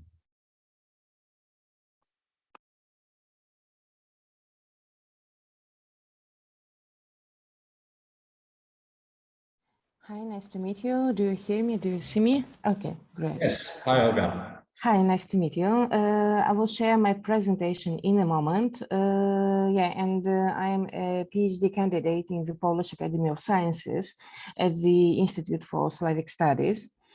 And my research, do you see it well? Yeah? Yes, yes. Okay, great. So I will start just in a moment. In my research, I'm concentrating on the cultural and language practices operated by the Georgian migrants residing in Poland. Well, recently I have described it like those who have moved to Poland since 1991, but of course we may see that most of the Georgian migrants moved to Poland. Poland has become the member of the European Union in 2004. So, and the Georgians started to migrate mainly for economic reasons to Poland since 2016, when the visa-free regime was granted to Georgian nationals. Also I wanted to, and I still do so, I analyze the narratives that Georgian migrants share and also practice in their daily life. So I have several opportunities for participation, observation, and in-depth interviews and conversations with Georgian migrants in the field, let's say. And I have traveled also across Poland, so it's not only the capital city, Warsaw, but also other cities and towns where Georgian migrants reside.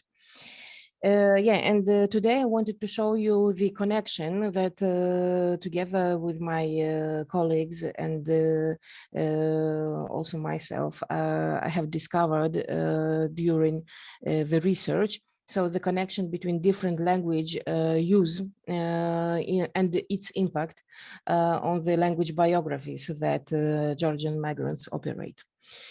Language biography is the approach that that is promoted, let's say, and also theoretized by several experts. So here it is also mainly Franceschini, Mechnikovsky, and Holzer, who say that language biography is a way to tell the story of language use, its acquisition and articulation throughout one's life, into account different life phases. Yeah, and also like including possible language breaks and transition periods. And migration here in my research is considered as the breaking point and the key transition period for Georgian migrants, even if they declare that very soon they will come back to Georgia back. Yeah, so this is another topic to discuss, because sometimes the narratives are different from the motives, and people migrating also stay for longer. So we can also speak about social remittances and also the economic reasons why people are staying in the country where they migrated for longer when they planned. Yeah, so at the same time, it's not an easy task to define when the Georgian migration to Poland started. As I mentioned that last years it was reinforced due to the visa-free regime granted to Georgian migrants, to Georgian people. Yeah, and let's say that in 2021, so the statistics shows that Georgian migrants is, attention please, yeah, so just it's important to understand the level. So it's the third group of migrants residing in Poland. The first one is Ukrainians. Before the war, it was still the leading group of migrants and the refugees coming and residing in Poland. The second group is Indians, who are, most of them are in the process of legalization of their residence. And the third group is Georgians. In this number of people, we can also remember about Belarusians who select Poland as the, let's say, leading country for their political migration. But also, why do Georgians choose Poland, let's say, among other EU countries? There are, let's say, four main areas of their motivations, and it was described and it was articulated by them in their narratives. So when I talked to them, so when we also participated in different Georgian events in Poland, so they have described it and motivated their migration to Poland due to economic reasons. So they have many job offers, and Poland is, let's say, a hub of most of corporative transnational organizations, as well as it's the production country of the EU, meaning for food services and also for small details production, small industry. It's also about multiplying the myth of easiness to receive residence permit in Poland and then to move to other EU countries. So the migrants who I talked to also share the view that they are still waiting for their legalization of the residence, so their residence permit, and as soon as they receive it, they will move to Germany. Yeah, so here in Poland, it's also quite necessary to take into account the neighborhood to Germany, who is considered to be one of the developed EU countries with higher salaries. There is already someone else from relatives or close friends residing in Poland. So it's like a never-ending story, let's say, or also like a kind of a social chain dependencies when you have someone residing in this or that country and go to them to reside and have the first years or months of your residence. And also there are some interesting stories heard, and also bearing in mind that it's influencing the language biography, that some of the informants and some of the people who I talked to are residing in Poland occasionally. They planned to migrate to another country where the salary is higher, at least for instance in Italy and Germany, they receive salary in euro, or in Israel where the myth of residing illegally without any Jewish roots is easy. So, yeah, so they didn't succeed, and they have decided to start or maybe to move to Poland for a while. And yeah, so bearing in mind these motives, we can also have a look at the context. So it's economic context, because Poland really has the developing and well-developed economy that is offering many job offers here. So it's also educational reasons, because in Poland there is a policy of, let's say, supporting post-Soviet countries in acquiring, let's say, new soft skills, and particularly in studying other views of the social and humane studies. These programs are also open to the people from Caucasus countries, and Georgians are using it very, let's say, successfully. It's also the issue, yeah. Sorry, just one Okay. more minute, please. So if you Yeah, could take so us and through the it's also, yeah, it's also the issue of Polish roots and some other European volunteering programs. But what is important is that in language and cultural practices, we have different areas where people can practice this or that language. And in considering Georgian migrants, we operate with Russian, Polish, and English languages. So people are not moving to Poland already knowing Polish. They still speak Russian or English, and bearing in mind that Poland is also accepting now many migrants from Ukraine and Belarus. So there is a, let's say, sub-culture of Russian language usage here in the country. Yeah, and I also wanted to show you a very short illustration, but it's let's say a colorful one before I finish, and we may move to discussion. So this is the areas where people operate with, where Georgian migrants operate with Russian, English, and Polish. And you may see also that it's slightly changing when people are moving from Georgia to Poland. For instance, there are some people who decide to learn Polish from the start, and they start to go to Polish language circles, classes, or they start to listen to Polish music, or vice versa. They decide not to learn Polish at all and to operate only with Russian, because they know that there are Ukrainians who will understand them anyway, or there are Belarusians who are also providing them with work, and Georgians don't need any more while residing in Poland. And this is also important because in this case, we may see the way the Georgian language is acquiring new words or new expressions, either in English or in Russian, or first of all in Polish. And for these samples and some examples, I would be happy to share with you, maybe next time, or maybe after the conference while sharing the presentation. Thank you very much, and I'm open for the question. Thank you, Olga. Thank you very much. This was very interesting.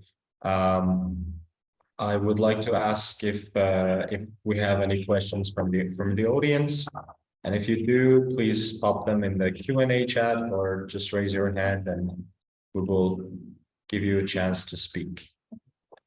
So I suggest we wait for a couple of seconds, see if any questions appear. Otherwise, I will ask you one question. Okay.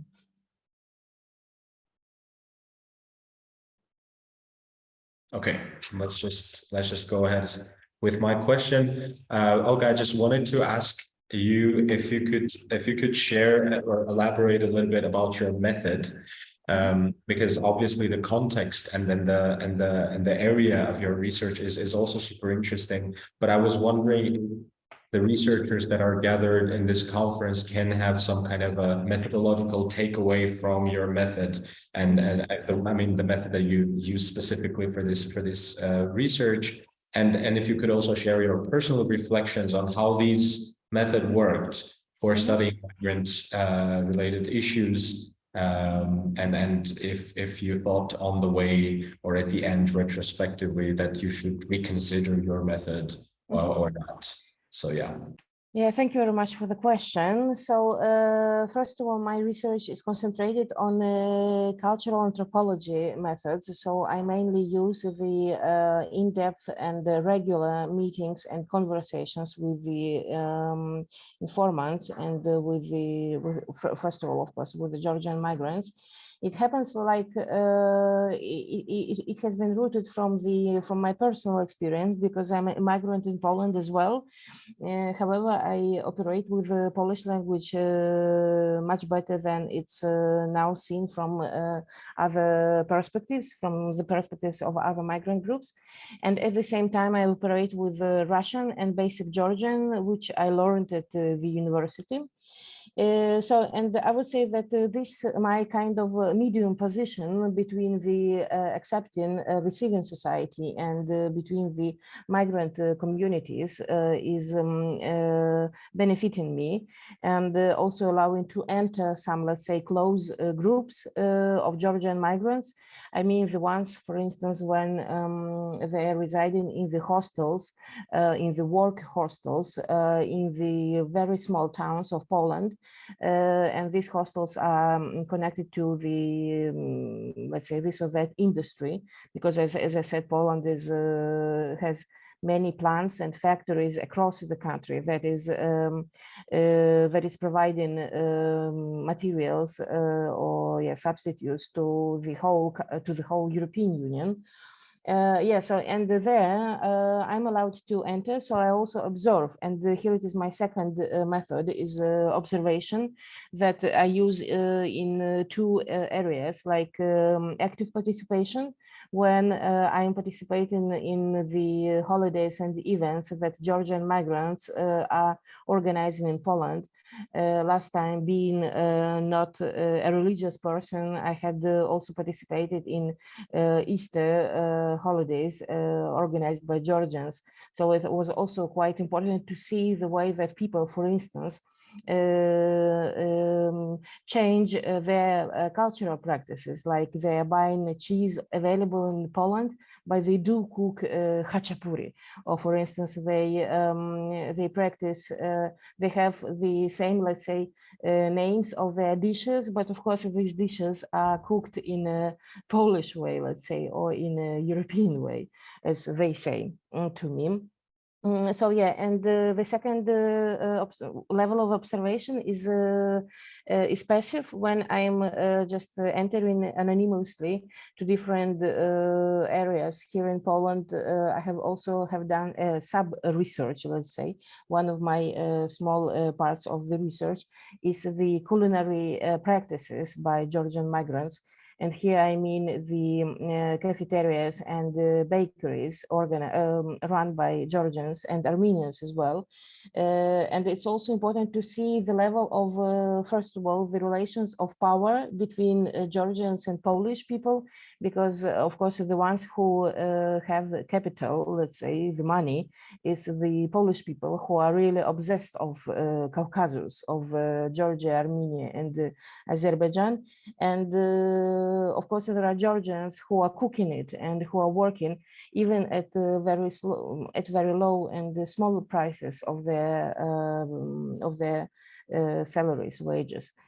Yeah, so these are two my key methods. I'm also developing the network of my contacts via snowball methods.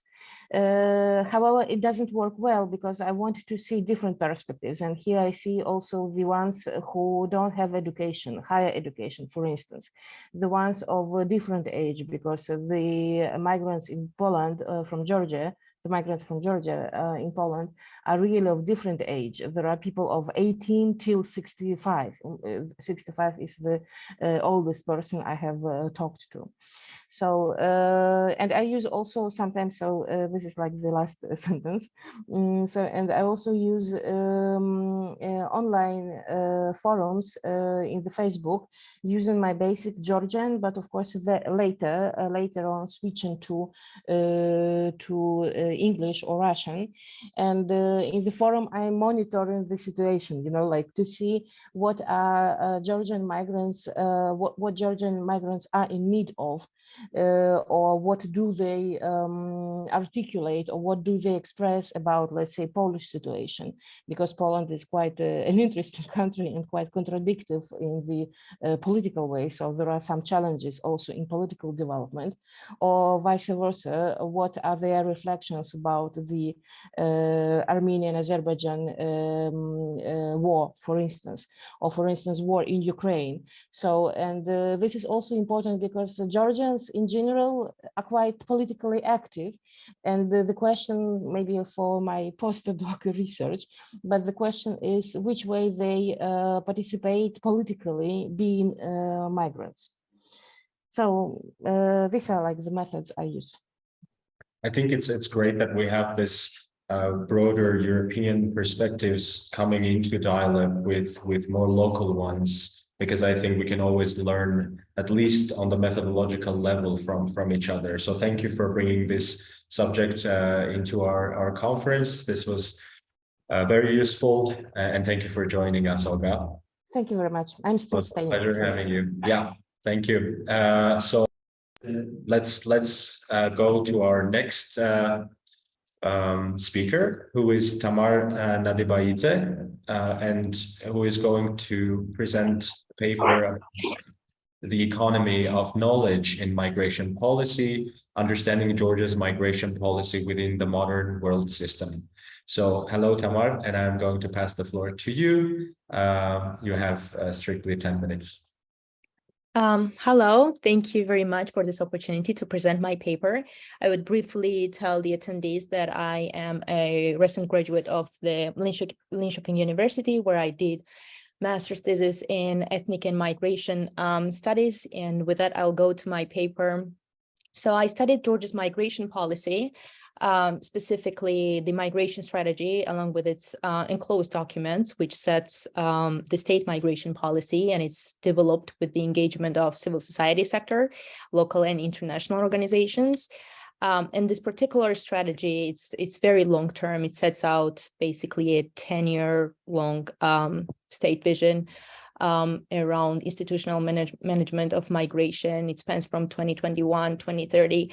And there were a few reasons why studying Georgia's policy was relevant and interesting to me. One being that, as I said, institutional management of migration is very recent in Georgia, and I was interested to what extent and how does the state capture human mobility at this time. And also, I was interested to sort of scope a more or less autonomous pace of the local actors, how they calibrate and reflect very specific characteristics of Georgia. And so one of the main questions that was driving my curiosity was, why is this policy of Georgia, and why cannot it be of Armenia or Moldova or some other country, even Costa Rica and so on?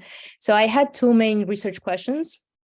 The first was, what kind of sources of information have formed the basis of policy development, as in I was interested in the epistemological nature of the policy and the truth regimes and the rationales and paradigms that it built on. And the second was, what was the policy development process like, as in who was included in the process, which actors, and in what ways. As far as the method is concerned, my research builds on primary and secondary sources. I had an opportunity to do an ethnographic fieldwork of 7 semi-structured interviews, including with the obviously actors that were involved in drafting the policy. I did not have the opportunity of interviewing the State Commission on Migration Issues itself. Unfortunately, they were busy and didn't have time, but we ended up having an email exchange. So for methodological application, I used a post-structural policy analysis, which sort of challenges the premise of understanding policy as a normative, as a sort of something that addresses problems that are fixed and real in the society, and rather it allows to unmake policies in a way of showing what is the angle of a certain topic that is problematized and to what is governmental action directed to. So for the theoretical framework, the paper is situated within the debate of neoliberalism's erosive impact on democratic governance. And in that regard, it discusses the potential of civil society's transformative power as a potential recourse for democracy. So with that, I would go to my findings. And I think I would single out a few for the time constraint, and then we'll see if we have an opportunity to discuss more in the question section. As I mentioned, my first research question was what kind of sources of information have formed the basis of policy development, and the analysis of the documents, which was like the strategic Georgia documents of like association agreement and visa liberalization action plan and different government ordinances and so on and so forth. And also the interviews, they show that it was sort of the European so-called best practices and commitments stemming from the Georgia strategic documents and the European Commission's annual visa liberalization assessment reports that formed the basis for the policy. And that was sort of a very critical element in the finding for the paper, because it sort of provided a lens to understand why does the policy has the form that it has, and why does it unfold the narratives in a certain way. For example, one I found very interesting to me, that Georgia's geographic location finds a very rare and brief appearance in the policy. And I think, and it is mostly discussed in relation to the infrastructural projects, to the EU approximation, and there is also briefly mentioned the conflicts in the Middle East, although these factors are mostly used to foreground rationale for increased securitization and more, stronger border management, rather than, let's say, integrating the fragile regional security that we have and scaling up international protection, which was the topic that some of the stakeholders were advocating during the policy development process, such as the UNHCR, for example. So it was a very peculiar representation of the integration of some of the Georgia's characteristics, as I said. And in that regard, it was also interesting that even though the strategy offers like 10-year-long vision, nowhere does it mention the ongoing pretty hard socioeconomic situation of the internally displaced people of Georgia. And that kind of sensitivity of awareness also does not seem very much to inform the policy. And same goes towards gender sensitivity. I think the policy does assure that it is very gender sensitive and it's in alignment with SDGs and so on and so forth. But I think the observation of my paper is that it is essentially, not to exaggerate, gender blind in a way that it does not even make a political statement or does not show awareness of a very high labor, irregular migration of Georgian citizens in foreign countries, including the European Union, those women that for decades have been, laboring in very precarious human and labor rights situations. But it's very focused on what the strategy calls to be, curbing illegal migration and again, sort of increasing and enhancing the border management and all the different aspects of it, which was my observation that given that the threats to national security, which is sort of the rationale that the policy has, that they're like threats to Georgia's national security, even though they're not really referred to, they're not listed. Those threats to national security did not come up in the interviews that I conducted. Rather, some of the stakeholders actually mentioned to this vague term that is oftentimes very arbitrarily used in relation to the migrants, and people oftentimes have been denied an entrance or a residence permit in relation to their country of origin or citizenship. And even though these threats do not really come up in the policy, the strategy is still very much preoccupied with increased and improved border management. So it was the impression during the research that this was the priority that was rather coming up with the visa liberalization and the EU approximation agenda rather than the actual need of Georgia at the time. Do we still have time to? I think I have 2 more minutes. You have a couple of minutes more. Great. I think I would also say that this migration and development, which is the theme that the policy has, that it sort of binds all these different aspects in like economic cohesion, is very interesting. It's very interesting because it perceives the aspects of migration and human mobility solely basically from the aspect of this neoliberal frame of mind of like market economy. And that was very interesting where it was coming from, because the strategy is drafted by the public sector, the State Commission, and the civil society. And one of the questions that I had for the commission was if the business sector was consulted, if there was like special actors that would lobby, let's say, for the ideas that would then transpire in the strategy.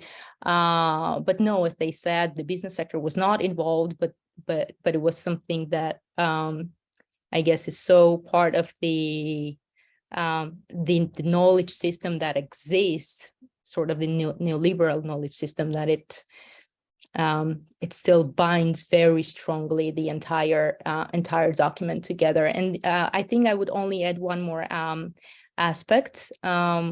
There's a very high emphasis in the migration policy of Georgia that it's developed in accordance with the governmental rules of policy elaboration, which is used as an argument of the policy being, elaborated with these democratic principles of openness and transparency and engagement and so on and so forth. And what the impression that I had from the interviews that I conducted, the stakeholders praised the commission very highly. They speak of their openness, of the cordial relationships, and this goes for the international organizations and the local ones, and also the representative of academia.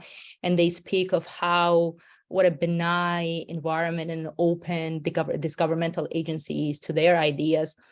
Although tracking the process more and going more profoundly into how certain ideas were contested, if they were, and to what extent the consensus were reached, and to what extent their ideas were integrated, and so on and so forth. I think a very important takeaway, obviously, is to say that the democratic form does not ensure a democratic content or the process.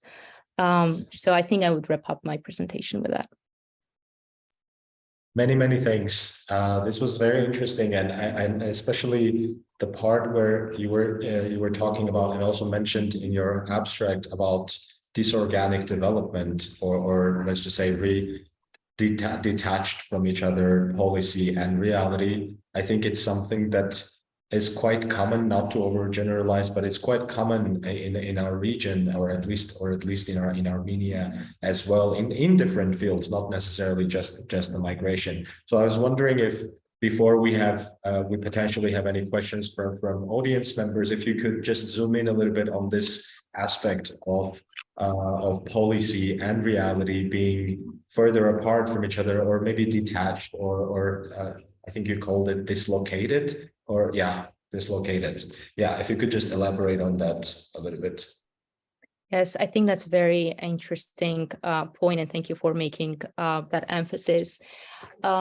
For me, it was a very interesting observation, I think, and also the process of reading this policy of me being a Georgian citizen.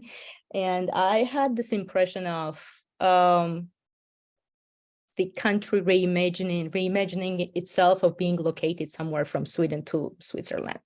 Like that was the geographical scope that it was presenting, which is understandable if you look at it from the perspective that this document has a certain demonstrative function towards the European Commission and the institutions of the European Union. So the topics that might be a certain roadblocks or unattractive or you know, in that regard, they do not really come up. They do not really come up. And that I found very interesting. Also, not to mention anything, as I said, about, you know, Georgia's female irregular labor migration, the situation they are in. But on the other hand, focus so much and try to curb the irregular migration by offering the circular migration schemes, which is something that the Georgian government is focusing so much and depicting it as sort of a panacea to all ills and the jam. Well, there was like already German seasonal migration scheme implemented, and we have the results of that, of how to what extent the expectations were overblown in that regard, obviously. And I think I definitely acknowledge and recognize a very good work and intention of the people, you know, working on this migration policy, and I share the same feeling, criticizing it, you know, to improve, because I think policy is a extremely powerful tool. It's extremely powerful in a way of, it has this power of obviously directing resources, but establishing a certain narratives and the vision around certain topics within the society. How do we perceive migration? You know, why do we problematize human mobility in what ways? So that's what I mean, basically, saying that, to me, being aware of Georgia's very specific historical and contemporary realm, I found this migration policy to a very good extent being dislocated with its own realm, I would say so. Brings us to the issue of how much does policy count on data, which is I'm just like trying to use this opportunity to also advertise the upcoming sessions in the second half of the day. So I'm glad that this came up in your paper as well, and you also shared your reflections on this, because this is, I think, quite a common issue, that the alienation between the policy and the reality. Thank you very much again, Tamar. Do we have any questions from the attendees? Please feel free to use this last 2 minutes of this paper to pop your questions in the Q&A or raise your hand, and we'll give you a chance to speak.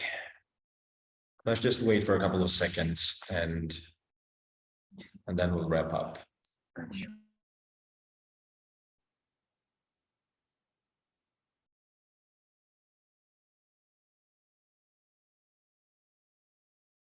Okay, it seems like there's no question from the audience. Thank you very much once again, Tamar. Thank you for joining us today. Thank you, Mike. It was a pleasure being here. Thank you. Likewise. And it is my pleasure to introduce our last speaker of this session, who is Ani Avetisyan, who is going to present a research that is entitled Comprehensive Survey Results on Household and Population Migration in Armenia between 2019 and 2022. And Ani is already here with us. Hello, Ani. And I'm going to pass the floor to you with a request to try to fit in 10 minutes. Thank you. Okay. Hello, everyone. I would like to share with you some interesting results of the survey on population migration in Armenia in 2019-2022. The survey has been conducted in August by the research team from Russian Armenian University. The team lead was the demographer Eugen Yeganyan, and I was engaged in reporting. Our team has conducted six similar surveys in the last 10 years, and all the databases and reports are usually disseminated among the respective state entities. And also all these materials are available on the website of the university. The main goal of the latest survey was to reveal the main qualitative and structural characteristics of migration flows in Armenia in 2019, 2014, 2022, and to compare the results with the previous surveys.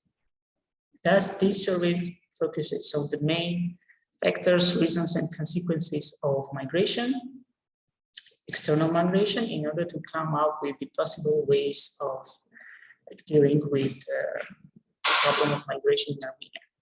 This year's survey was a bit different in terms of questions. The questionnaire was updated, taking into account the migration flows resulted from the war in Ukraine.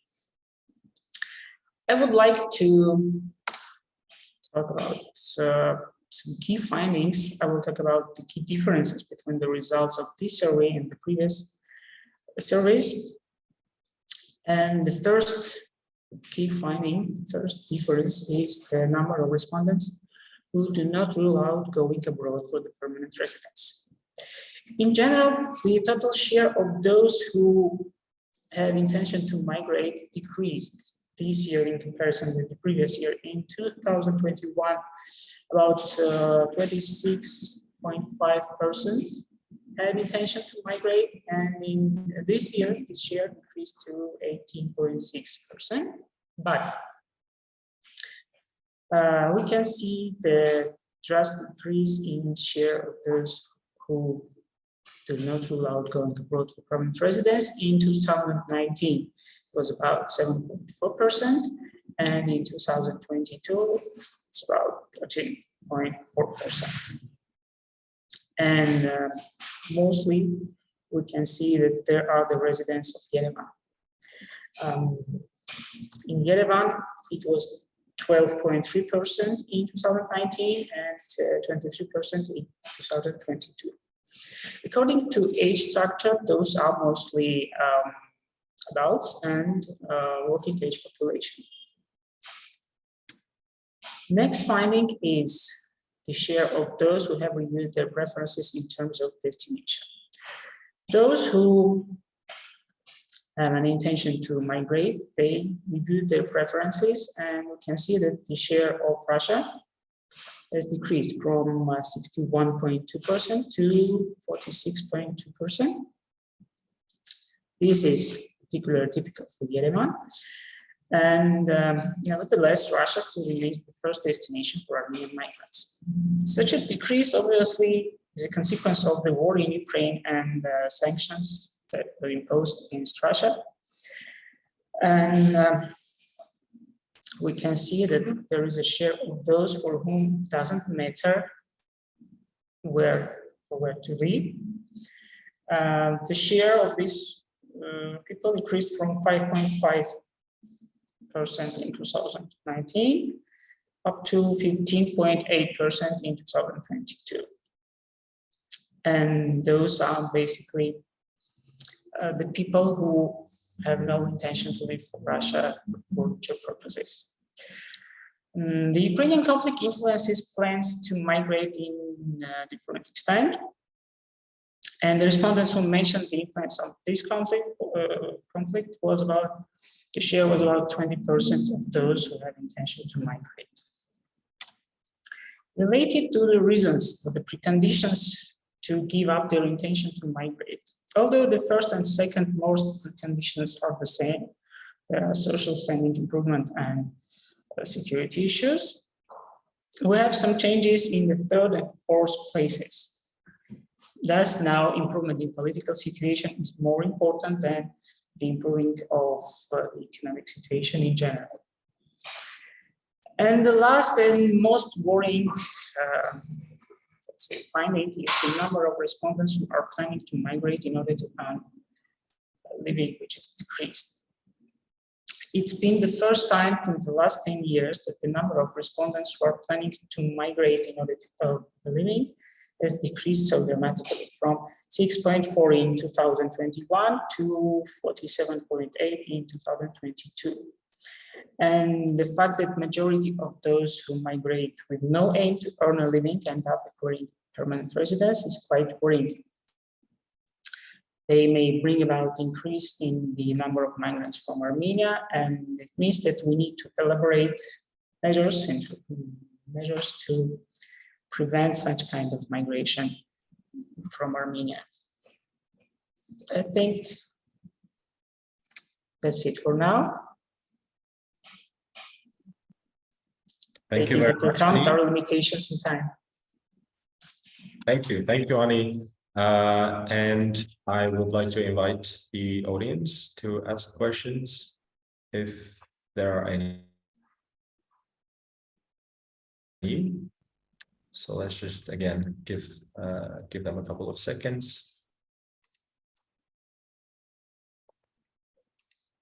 Meanwhile, maybe Ani, if you could share a little bit more about your methodological approach, because I really appreciate that you took us to the findings immediately and shared the main points. But if you could, use this time to talk about how you did the research and how did you make sure that the comparison is possible across years? I think that would be super helpful. Okay, related to the methodology of the survey covers 1,200 households in Armenia, and on the basis of proportional random sampling, stratified sampling. And the survey covered 27 stratas, 10 urban, 10 rural stratas in 10 mosaics, and 7 stratas in Yerevan. So that weighted figures let us say that our sampling is quite representative. And then would you, just as a natural sort of follow-up, would you say, would you be able to, if you end up continuing this research in the next coming up years as well, do you think would there be possibility to design some forecasting models to try to try to forecast any probable tendencies where that migration flows could have? It is possible. Basically, it is possible because the data is quite reliable, and we can build some models based on this data. It depends on the research purposes, Okay, thank you very much.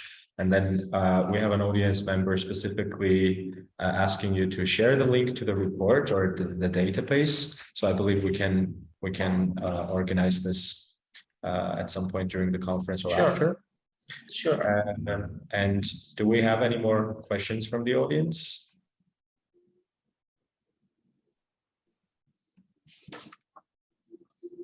Seems like we don't.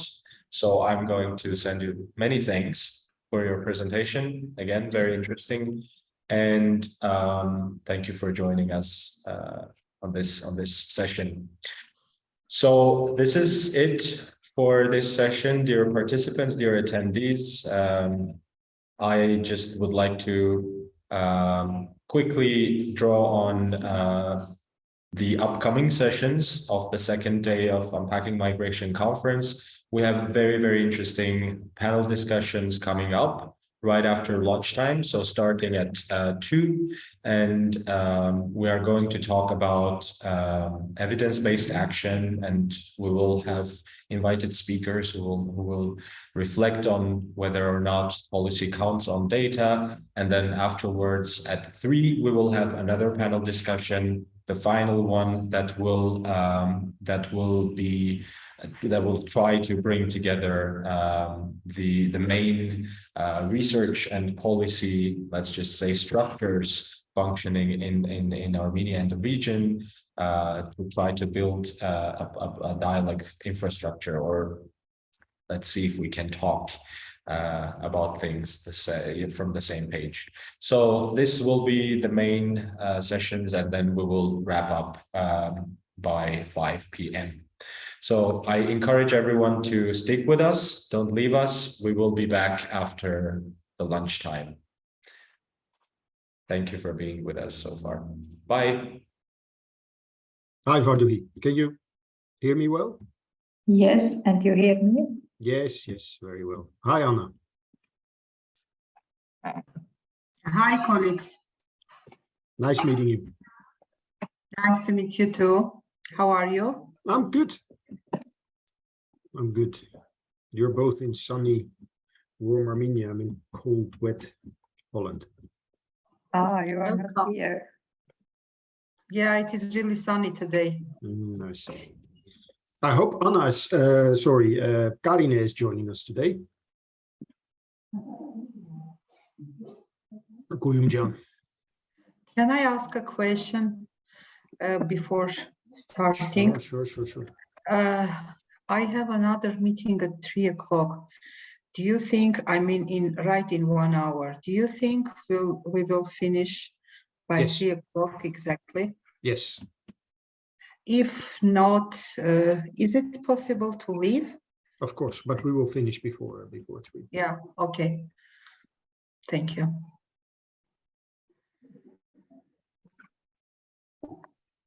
If Karine doesn't join from the statistical service, then we'll be finished much sooner. Because yeah, she has a big stake in the statistical development, as I'm sure UNFPA does. So, Karine Kuyumcan is with us already. There she is. Part of this, Karine. Part of this. Can you see me, or you can only hear me? I can only hear you. Dear Karine, can I ask you to accept my promotion to panelist? Aha.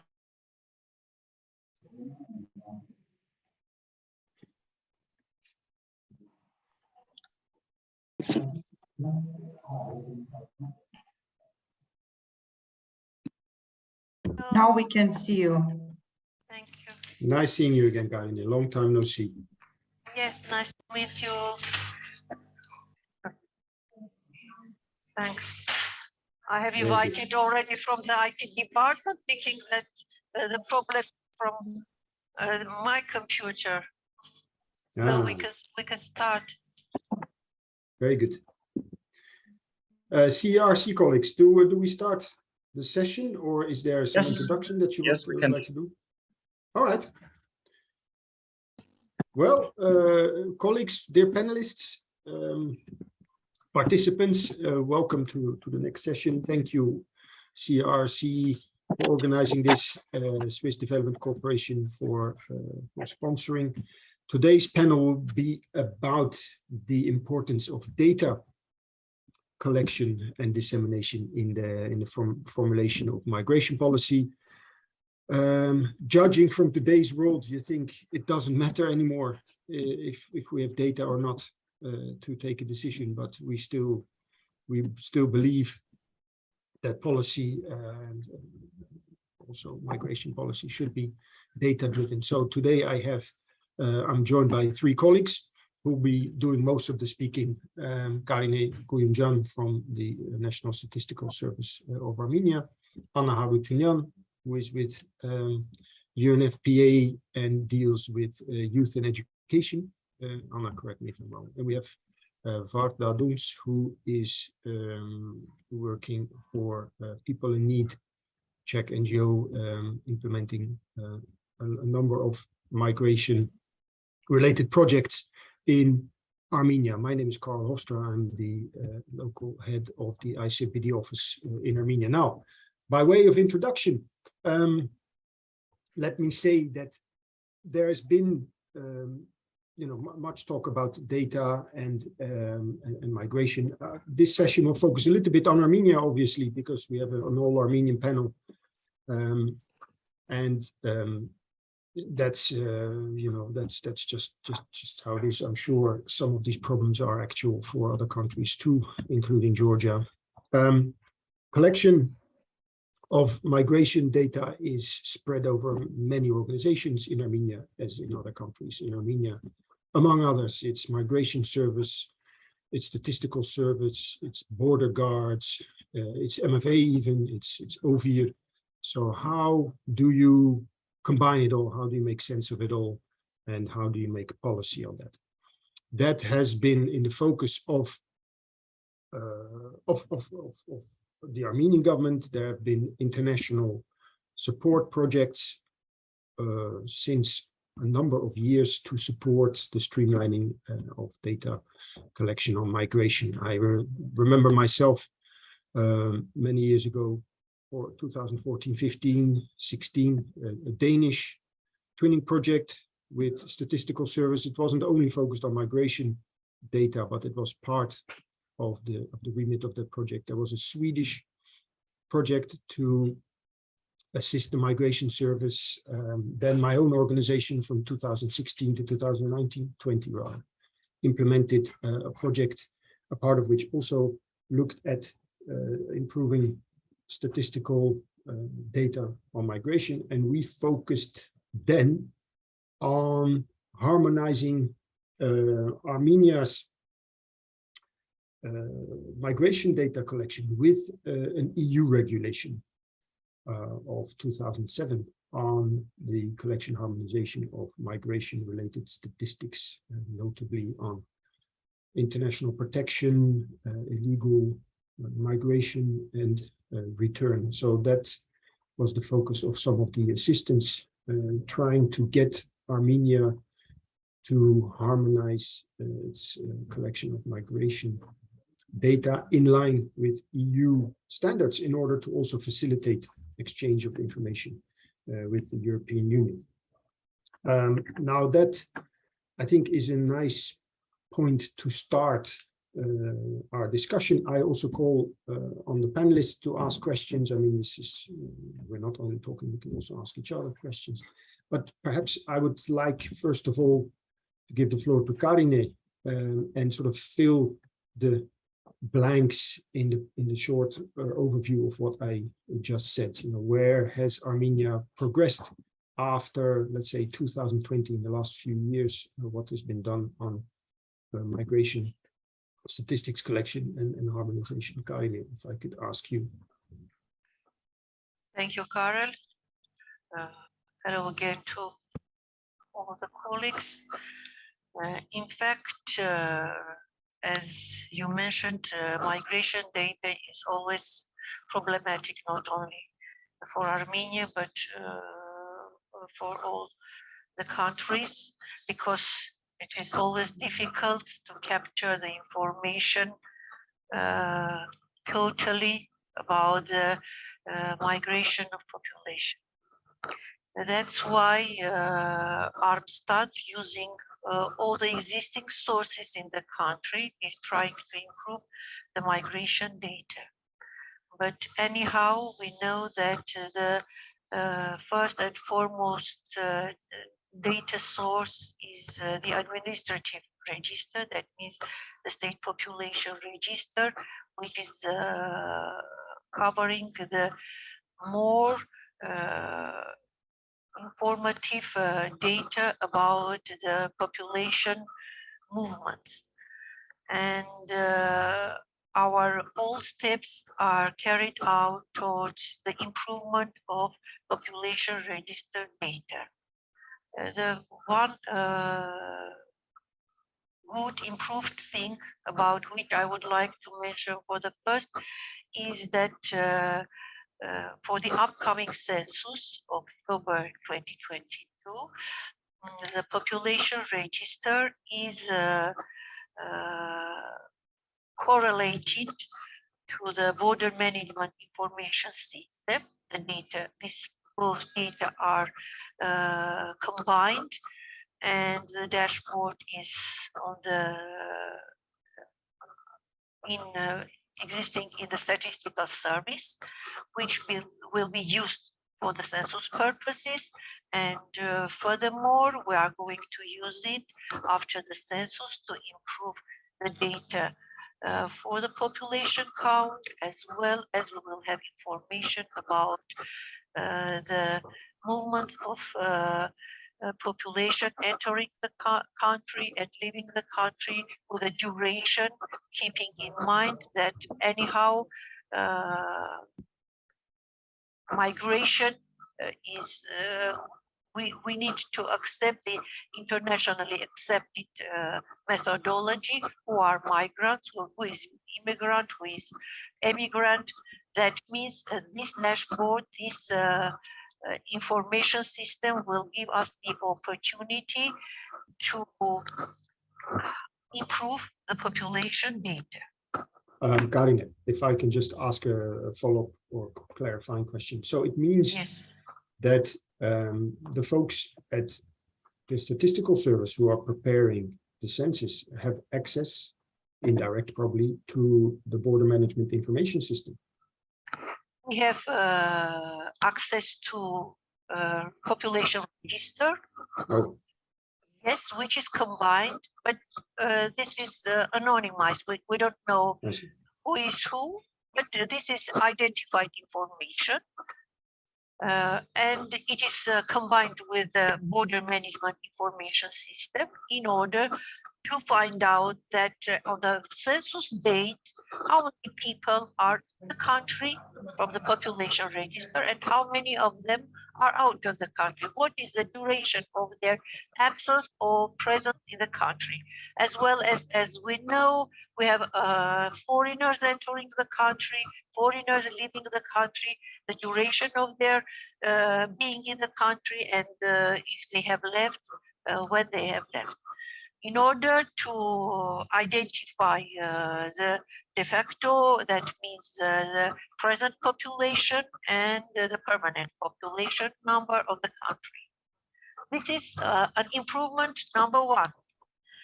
But parallel to these measurements, we have also invited, with the assistance of UNEC, we have experts on the improvement of migration data from UNEC, and they also give some recommendations to improve migration data using also BMIS, Border Management Information System data, in order to have count for the current population statistics, migration statistics. And now, according to their recommendations, Armstad is negotiating with the BMIS management to have working groups in order to improve this count as well. Because as far as we are all aware, our data users in some case are using the border management information system, for example, the balance of enterers and leavers as migration data. But anyhow, we all know that not the case. That's why we need to give a special case when the person is migrant, when not. That's why this is also a procedure, in a working procedure, and we hope that this will also give us another source of information for migration. The other traditional sources, as far as you know, we are using and publishing for the data users. This is, as I told, the data coming from the population passport and visa department about those who are registered as living in the country and those who have left the country, and this information is available on our website, in the publications, as well as in concrete reports. The next information source is about foreigners who have residency status in the country. We also inform the data users about this information as well in a biannual periodicity. That means we know how many foreigners have received residency status in our country, permanent, temporary, and what is the reason they are here. That means if they are Armenians or they have just for working purposes inside our country. This is also a good source, giving an imagination how many foreigners are in our country living as a family members or as those who have work permit in our country. The next source is about those who are seeking asylum in our country. This information is coming from the Migration Service, who is managing the database about the asylum seekers, and also in biannual periodicity inform our data users about the asylums who had applied, who had received refugee status, who have terminated this status. This is also a good source about the movement of foreign population and seeking asylum in our country. I think, and you know that annually in last years, we are also preparing report on migration concerning the household survey database, which has a small module of about migrants. And this is also giving us an information not only the recent migrants, but also we have information about the migration stock of our country. That means those who have born in the country, those who have born outside the country. This is also very interesting information, which is published in the reports on the snapshot about migration as well.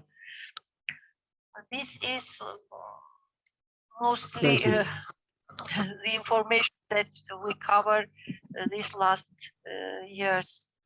Thank you. That's excellent information, Gani. Thanks a lot for giving the update. It's good to know also that you know, your involvement with international actors continues. Most recently, UNECE giving expert recommendations on combining statistics and data sources. Now, one thing is always, you know, to recommend, and then the other thing is to have it actually implemented. I remember that we've over the years seen those recommendations to have this cross sort of fertilization, cross use of data. Sometimes there's institutional barriers to overcome in order to release the data, but I hope that that this time that will happen. Especially the border management information system has a lot of useful data. Now, when we talk about the census, that's also coming up. Always a very interesting snapshot, of course. I would like to ask Anna to elaborate a little bit on UNFPA's involvement there. I'm sure it has some, as in the past, especially as it relates to migration. Go ahead, Anna. Dear Carol, dear colleagues, thank you very much for this opportunity to talk about this important topic as migration. As a UNFPA, we are dealing with mainly with data collection, quality, to have a quality data to create evidence base for different policy developments.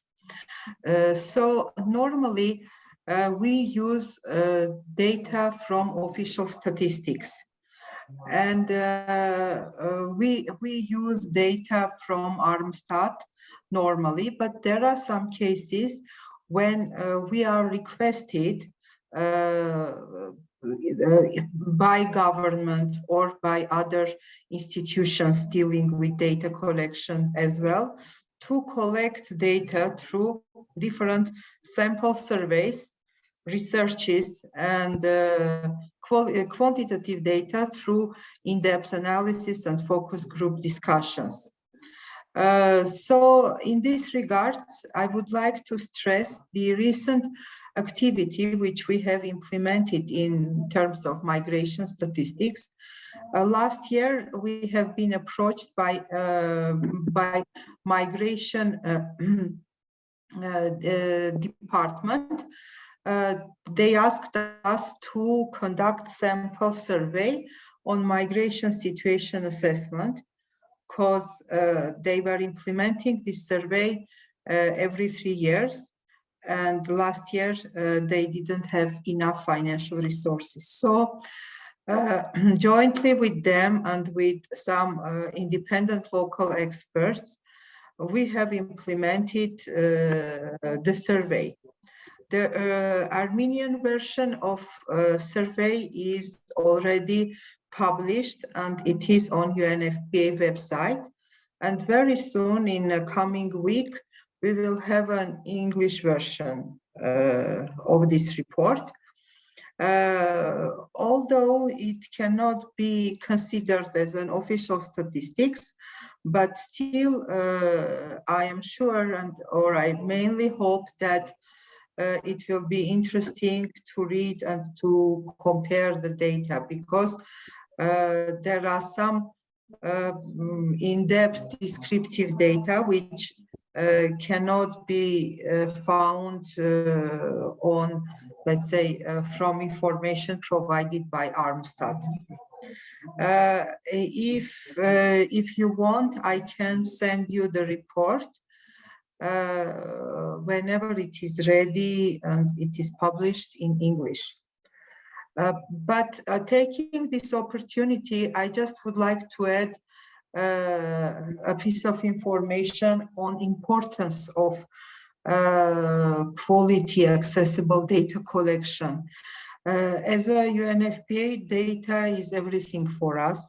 We highly appreciate efforts of Armstad, highly appreciate their professionalism, especially Department of Population Census and Demography headed by Ms. Kuyumcan. We always work in a very collaborative manner with them, because again, I would like to stress that without data, we cannot have we cannot develop evidence-based policies by request of government. That's what we are doing now. And we are in the process of development of demographic policy for Armenia, which will be ready by the end of October 2020.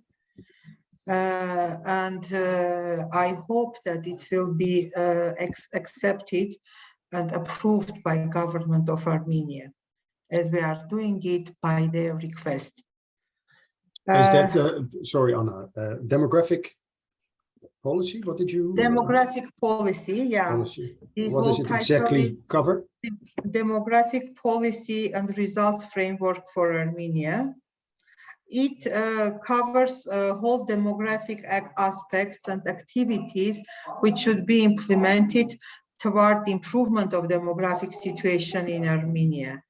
And we are going to have a quite a big part on migration as well. And we are going to have scenarios and developed forecast models, which we are trying to do with Wittgenstein Center of Demography in Vienna. We are doing in collaboration with their well-known experts, as well as with Charles University in Prague. So we are going to have a live document which will be easily changed based on population census data upcoming. So I hope that we will have a really working document, and we are going to organize public discussions. So I will send you a draft if you are interested. It's very interesting. Yeah, this much from my side. Thank you very much once more. Thank you, Anna. That's most interesting. I remind our participants that they can at any time add their questions to the chat, and I will try to insert them at the strategic point into the discussion. Now, when it comes to the census that is upcoming, the timing for a census is probably never right. Now it's also perhaps a bit early, to see how this entire new set of circumstances will pan out. Armenia is overtaken by events, and that's sometimes influence policy. But the census, a question to the panelists, the census questions, are there, what attention is devoted to migration and migration status? Regarding Anna. Thank you, Karel. In fact, fortunately, our experts could somehow improve the questions on migration as well for the population census data. In fact, they will prefer to have much more list of questions concerning the migration, but anyhow, you know that population census is very difficult to put so much questions anyhow. That's why the final version of the questions, which will give the opportunity to find out the immigration and immigration long period of time, it will be covered, and the questions were added to the questionnaire as the experts from UNECE recommended. In fact, the whole census program is available on our website. It's in Armenian because it was approved by the government decision on June of this year, and it is available on our website. The list of the questions that are included in the questionnaire, and it includes a lot of information concerning the migration problems as well.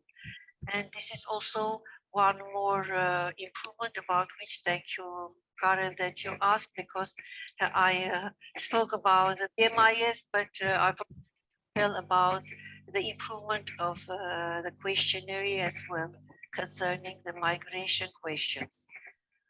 Very good. Well, thank you very much. That will be very interesting to see the results of that.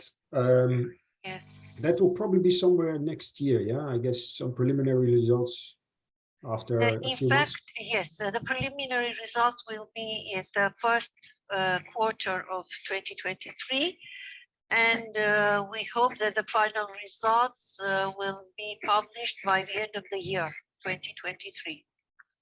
As you know, we are using this time the tablets, and which enables us to have the results earlier than, for example, during the traditional way of census taking. Yeah. No, part of it is also conducted electronically, as I understand. Very good. Now, so why do we collect all this data? And that's obviously to inform policies, as Anna rightly pointed out, also to inform activities and support activities. And one area that I know donors have been interested in supporting is migration and development, migration for development, how to use the fact that people migrate for developing, in this case, Armenia. And this is also where I would like to bring Vartuhi on board, because People in Need has had a presence in Armenia for a long time, almost 20 years, if I'm not mistaken, has been very active in support programs, uses data as sort of informing activities. And so, Bart, I would like you to elaborate a little bit more on that, which kind of data is interesting for you as an implementing organization in your work, and what do you do as follow-up? Thank you, and thank you for the opportunity. I would really talk from a different angle, and I will be talking about people in need experience. And in the migration sector, we are working since 2009, and mostly targeting labor migration as an umbrella topic, and under which we are more specifically targeting reintegration component and also support the policy development or adaptation. I will confirm our very successful cooperation with state agencies, with ministries previously called Employment Agency, and other state offices which are dealing with migration issues, as well as all international and local organizations in the sector. People in Need as an organization directly working in the grassroots level in the fields. We were always having database, not only quantitative, but also qualitative data, and where the beneficiary specific needs, challenges, and the suggestions, recommendations were always registered. And we were regularly passing this information to the state agency for using for the policy development or policy improvement or adaptation. Within all our projects, since then till now, we consider economic integration support as one of the major direction, especially small business support, vocational and skills development, job counseling, advisory, referral support, and a huge component on awareness raising on the challenges of illegal migration. We also were considering capacity building for both state agencies and local institutions, and helping them to use the best experiences in the world to adapt here in the current legislation, policies, and strategies. I can mention some examples that based on Swedish experience, labor migration department has been established at employment agency, which was called previously migration resource centers were established in the regional offices of employment centers. And we know within recent reforms, the Ministry of Labor and Social Affairs is under restructuring, and now a new structure is there called Unified Social Services, which are providing more comprehensive services to all categories of beneficiaries. Of course, it's in early stage, this new structure, and there is some improvements still ongoing. Some good examples that we could mention also, that returned migrants were officially considered as vulnerable group, and they received state support program. They were considered for receiving state support program. And the small business support modality, which was initiated by PIN jointly with the employment agency back then, is considered also and adapted for small state programs as well. With all this, I would like to highlight the importance of data-driven policy and strategy development, as well as the opposite way. Programs should be linked with the government strategy and support the strategy and policy implementation. The cooperation both in horizontal and in vertical levels are quite important and very useful. And only having those comprehensive approaches, there could be a sustainable development and possibility for effective planning. At the end, I would like to also highlight PIN recent years works with displaced population, where we worked with few thousands of people And except the humanitarian assistance, we also support them integration processes again through vocational skills development, business support, counseling, advisory, and so on. And within these activities, we closely cooperate with the Ministry of Labor and Social Affairs, Ministry of Territorial and Infrastructure Development, and others in the field. So with all this, I would like really to highlight and stress one more time the cooperation and the importance of using data, both government data and also field data, to be regularly shared with the government. And as a comment or suggestion, at this stage, I would maybe highlight the importance of improving immigration policies and strategies for Armenia as of this stage, considering the new reality, because I believe that the immigration policies and strategies were quite well elaborated for the recent 10-15 years, and there was huge work, huge resources spent on that. And this is just because of the recent years immigration flows. I think our resources to be more targeted for improving those policies and making more useful environment. Thank you. Thanks, Wat. Very useful. I pick up on your last remark that I think also was echoed by our colleague, good acquaintance, Armen Ghazarian, head of Migration Service, yesterday in his contribution when he said, Armenia is slowly, not even slowly now, but becoming an immigration country. So we also have to focus on that. That's also been, I think, a discussion that we've been having for a few years. That has to come, I think, based on findings that we all do together in the current circumstances, and we somehow have to shape that into a policy. I think we're helped in these endeavors by the fact that the migration community in Armenia is pretty small. I think we're having this discussion with the same experienced people that we would have had this discussion with a few years ago, so that's good. I want to basically ask, what's the way forward? Now we have all these sources of migration data. There is census, there's recurring population surveys every 2 years, correct me if I'm wrong, every couple of years.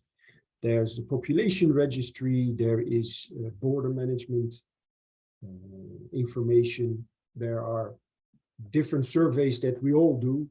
You mentioned a few about that you support. UNFPA does, we as ICMPD do. So those are all good sources of information. And I think among all of us, we basically have the full picture of more or less full picture of the migration situation in the country. So how do we bring it all together? Or is there no need? Is everything available to everyone as long as you know where to look? Your comments. If I may quickly respond, and my colleagues will add, as in every sector, coordination is the biggest challenge and it is the biggest need. So I believe that a coordinated data tracking system and coordination between all agencies are really crucial for going further and for using this data and using it on really effective way.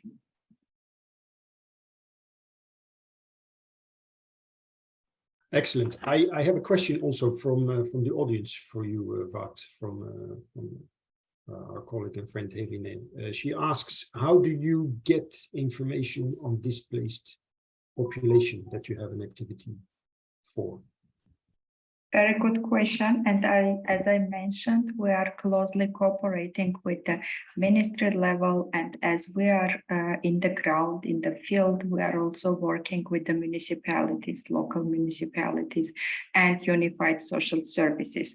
So those are our regular contacts or partners, we can call them, with whom we collect, we share, we double check, we cross check, and all our assistance to be provided for displaced population is always being coordinated at local level. We try to do at maximum local level, where the cross-checking is much more easier than at highest level. I see. Excellent. So that's another source of migration information, the information that the local authorities have is to be taken into account. A question for Karine. How does the census capture internal migration? Is there any questions towards that or any source of information for you? Yes, thank you for this question. In fact, yes, as always, census questionnaire has also information concerning the internal migration as well.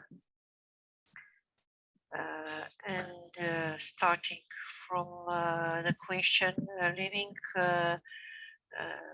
in the place of where the interviewer met them, where the household is living. Is the person living since birth, or he has come from different places? It includes not only the foreign countries, but it includes also the place in the country, and it includes the Mars, the city or the village name as well, which will give us the opportunity to cover the internal migration as well. It's a problem that afterwards, when we will have already the full database, it needs special attention to analyze all this data, because Armstad could, for example, publish some basic information. But for the full analysis of internal migration, I think it needs a special analyzing and a special need to follow, to compare it with the previous census results as well. But the question exists, and it will give opportunity to researchers to cover the internal migration as well. Thank you very much. I think that's pretty clear. A question from Lilith, I think that's also to you, Karine, about the role of the law on statistics in exchanging information and releasing information data. Is that, to what extent does it play a role? Does it limit the sharing and coordination? The law on official statistics, no, concerning the information that is published, all the information of metadata, microdata are officially available on our web page, and all the researchers can use, even those which are not available. In the case, any researcher could apply, tell the reason why they need this or that database, and Armstad provide them with this information. If the question is concerning the individual data, this is restricted by the law on official statistics, because Armstad can provide only aggregated information, and those information which could not be disclosed any person behind this data. This is international resolution to have the statistics of individual persons kept confidential. That's that's obvious. Perhaps an uninformed question for me, but is the census questionnaire also available online already? Questionnaire, no, but all the list of questions is available. Oh, okay. Okay, very good. Now that's good. We had an intermezzo with questions from participants. To get back to my question, are we then sort of within the realm of possibilities, knowing that some organizations they have another mission, let's say border guards operate in a different field of transparency than let's say UNFPA or Armstead. Are we then pleased with the current situation? There's a lot of information gathered and the exchange is satisfactory, or are there ways to further improve? Panelists.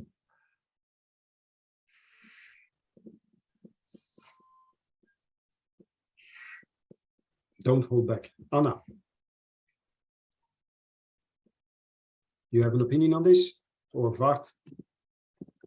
Do you feel you can get to the relevant information that you need? Is there things you would like improved?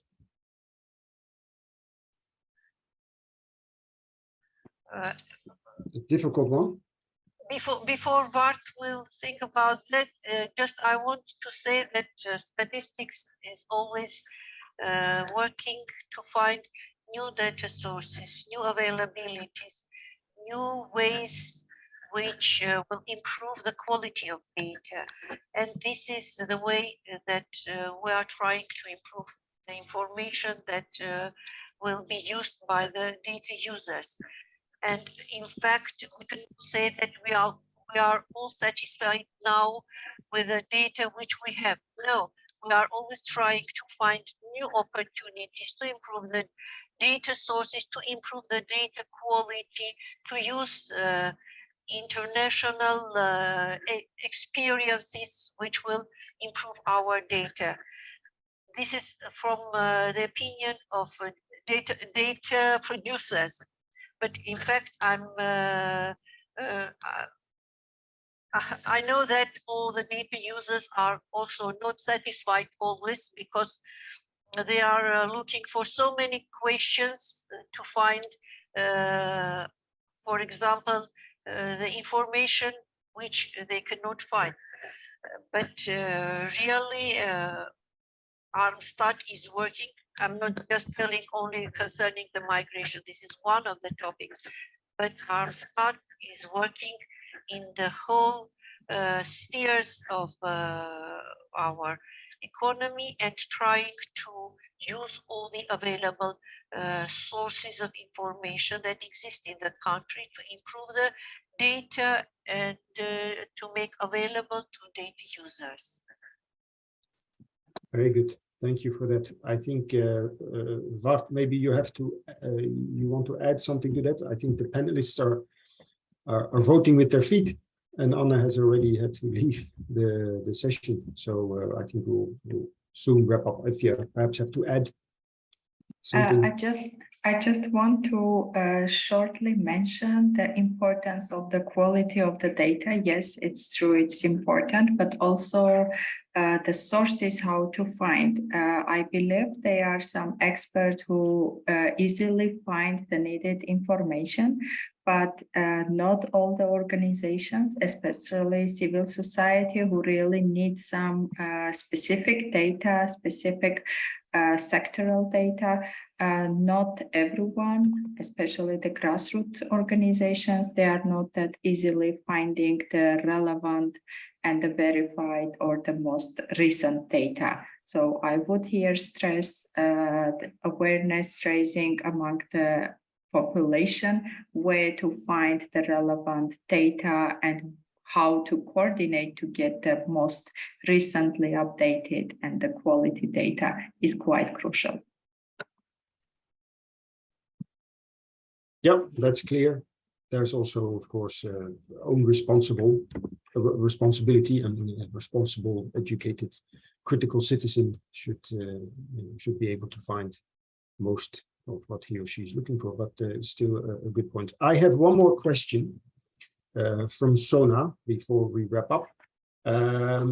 Now, this is a bit of a technical, perhaps, question about definitions for Karim.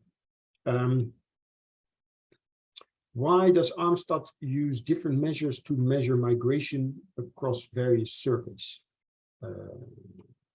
For instance, why is migration defined as absence of an Armenian citizen for 3, sometimes 6 months, sometimes a year? So is there a difference across the different surveys in the definition of a migrant? And if yes, why? No difference. It's like in international regulations. Short-term migrants from 3 to 12 months, and long-term migrants 12 months and more. No difference. So you do differentiate between short-term migrants and long-term migrants? If the survey gives this opportunity, we can, but not all the sources give this opportunity. Not always. All right. I hope that answers Sona's question. Don't have a follow-up from her, so I believe it does. In which case, I think we will we'll break for coffee. Thank all the panelists and participants for their active participation. We will continue, I think, in 10 minutes with the last discussion. I will hand back to the CRRC colleagues, and we will meet again in a few minutes. Thank you very much. Have a nice day. Thank you. Termination. Can I ask you to accept my promotion to panelist? Hello. Hi, everyone. I am to thank all of the participants of this conference for active participation so far, for your useful insights and knowledge sharing. I have been following the conference for the last 2 days, and I think the major aim of bringing together policymakers and researchers has been accomplished, and we are approaching to the end of this 2-day conference. And here we are for an important, in terms of the concept of this conference, here we are at a panel that is entitled, "We Need to Talk, Building a Dialogue Infrastructure Echoing Migration." Let me just briefly give the concept of the panel, and then we will move on with the insights. Why do we need to talk? And haven't we been talking so far? So the question is mostly about inviting a provocative dialogue, a provocative conversation about some inconvenient, maybe, truths or inconvenient approaches that have not been voiced so far. So I'm inviting the speakers and the participants of this panel to be a little bit reflexive and more critical towards the issues. So today, for this panel discussion, I am hosting Armen Ghazarian, the head of Migration Service of Armenia, Zare Sinanyan, High Commissioner for Diaspora Affairs of Armenia, Ilona Terminasian, head of Office of IOM in Armenia, Artur Sargsyan, the head of Migration Department of MFA of Armenia, and Karen Hofstra, country representative of ICMPD Armenia. I think you have met throughout different panels with some of the speakers who are present here, but for this discussion, I have to invite the speakers to start with a statement or reflections to a statement, and I'm going to make a statement. That is, there is a lack of dialogue, infrastructure that echoes migration issues. I'm just making a statement, and I'm trying to now ask the speakers, discussants of this panel, to defend this statement and bring in the most important issues that you would raise that would actually show that there is a lack of dialogue infrastructure. So who we are to start with, shall I go through the list of panelists, or can we start with Mr. Ghazarian, or someone would volunteer to start? I can start. Hi, everyone. Great, thank you.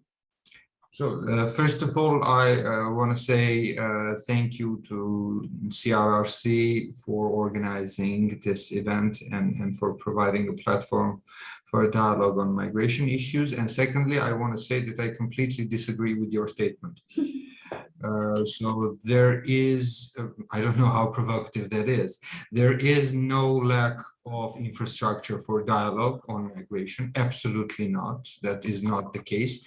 I could say quite the reverse. There is quite a lot of talk about migration, both here in Armenia and globally. And most of that talk is completely useless.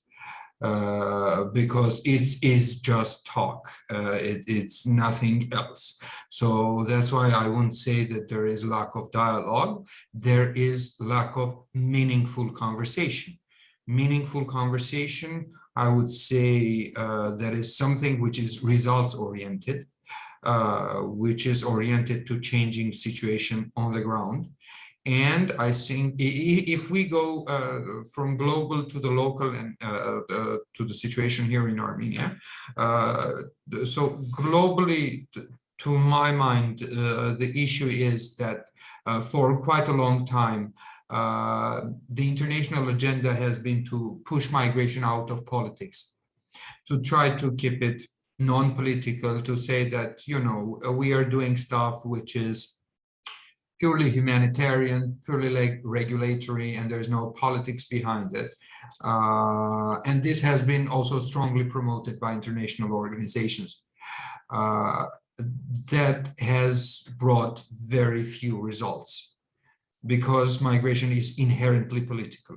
It is extremely hard to detach it from day-to-day politics. Probably from day-to-day politics you could, but generally from politics, it's hard to detach. And in a couple of already for a few years, I don't know what the colleagues would think, but through participating in many international events, I could sort of trace it back and see that the approaches are changing and people start to realize that it is inherently political and you cannot address migration issues unless you understand the political background of what is going on. So this, I would say, more on a global level. Here on local level, what we have in Armenia, I would also a bit disagree that we are lacking dialogues. We have a lot of colleagues, international colleagues who are present here, local NGOs.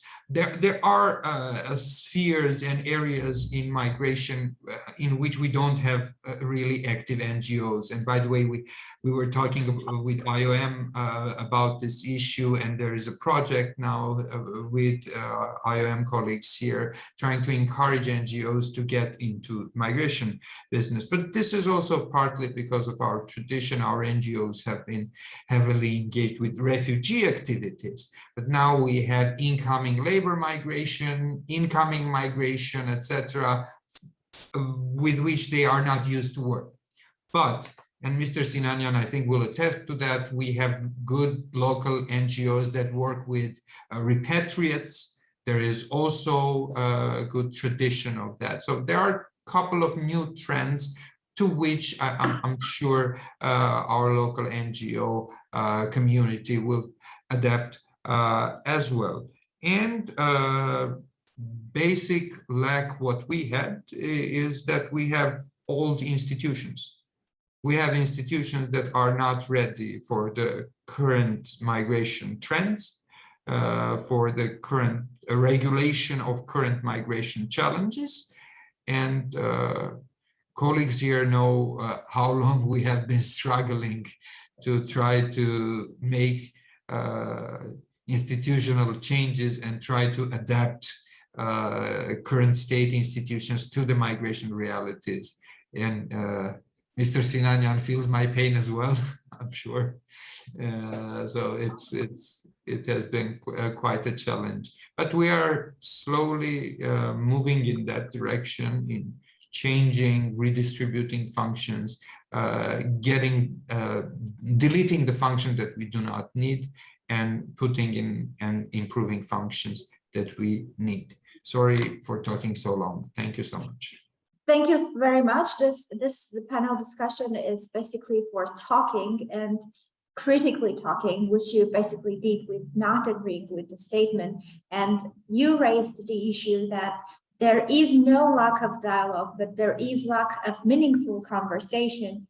And we have the issue of all the institutions. And you just expressed a point that Mr. Sinanyan would share the pain for the last statements. So maybe we naturally continue with Mr. Sinanyan and see what would be the echo for Mr. Ghatayan's insights.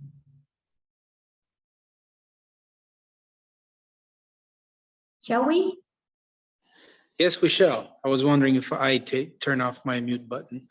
Yes, thank you. And Mr. Ghazarian doesn't pull any punches, which is great, because this is a topic that requires a lot of honest and frank discussion, and first a frank evaluation of where we are before we can decide where we move to.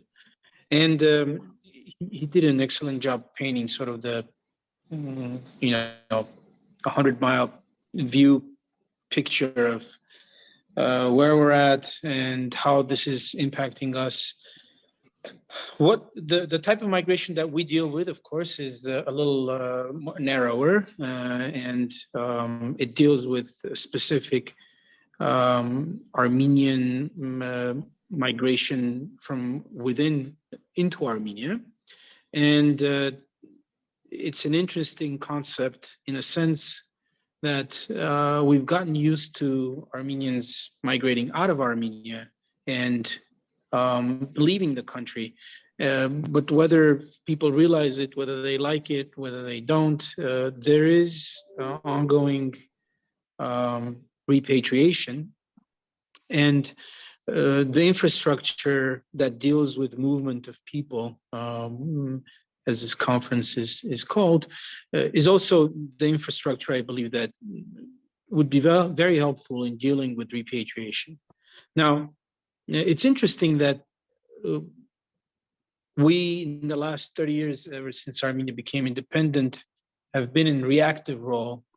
We've had episodes of repatriation taking place, and every time the government has had to react almost haphazardly and deal with an emerging problem that it wasn't prepared for. We can go as far back as 1991, when our compatriots from what used to be the Soviet Socialist Republic of Azerbaijan moved to Armenia in large numbers, and the state proved to be utterly unprepared for that influx, as a result of which we lost most of those people.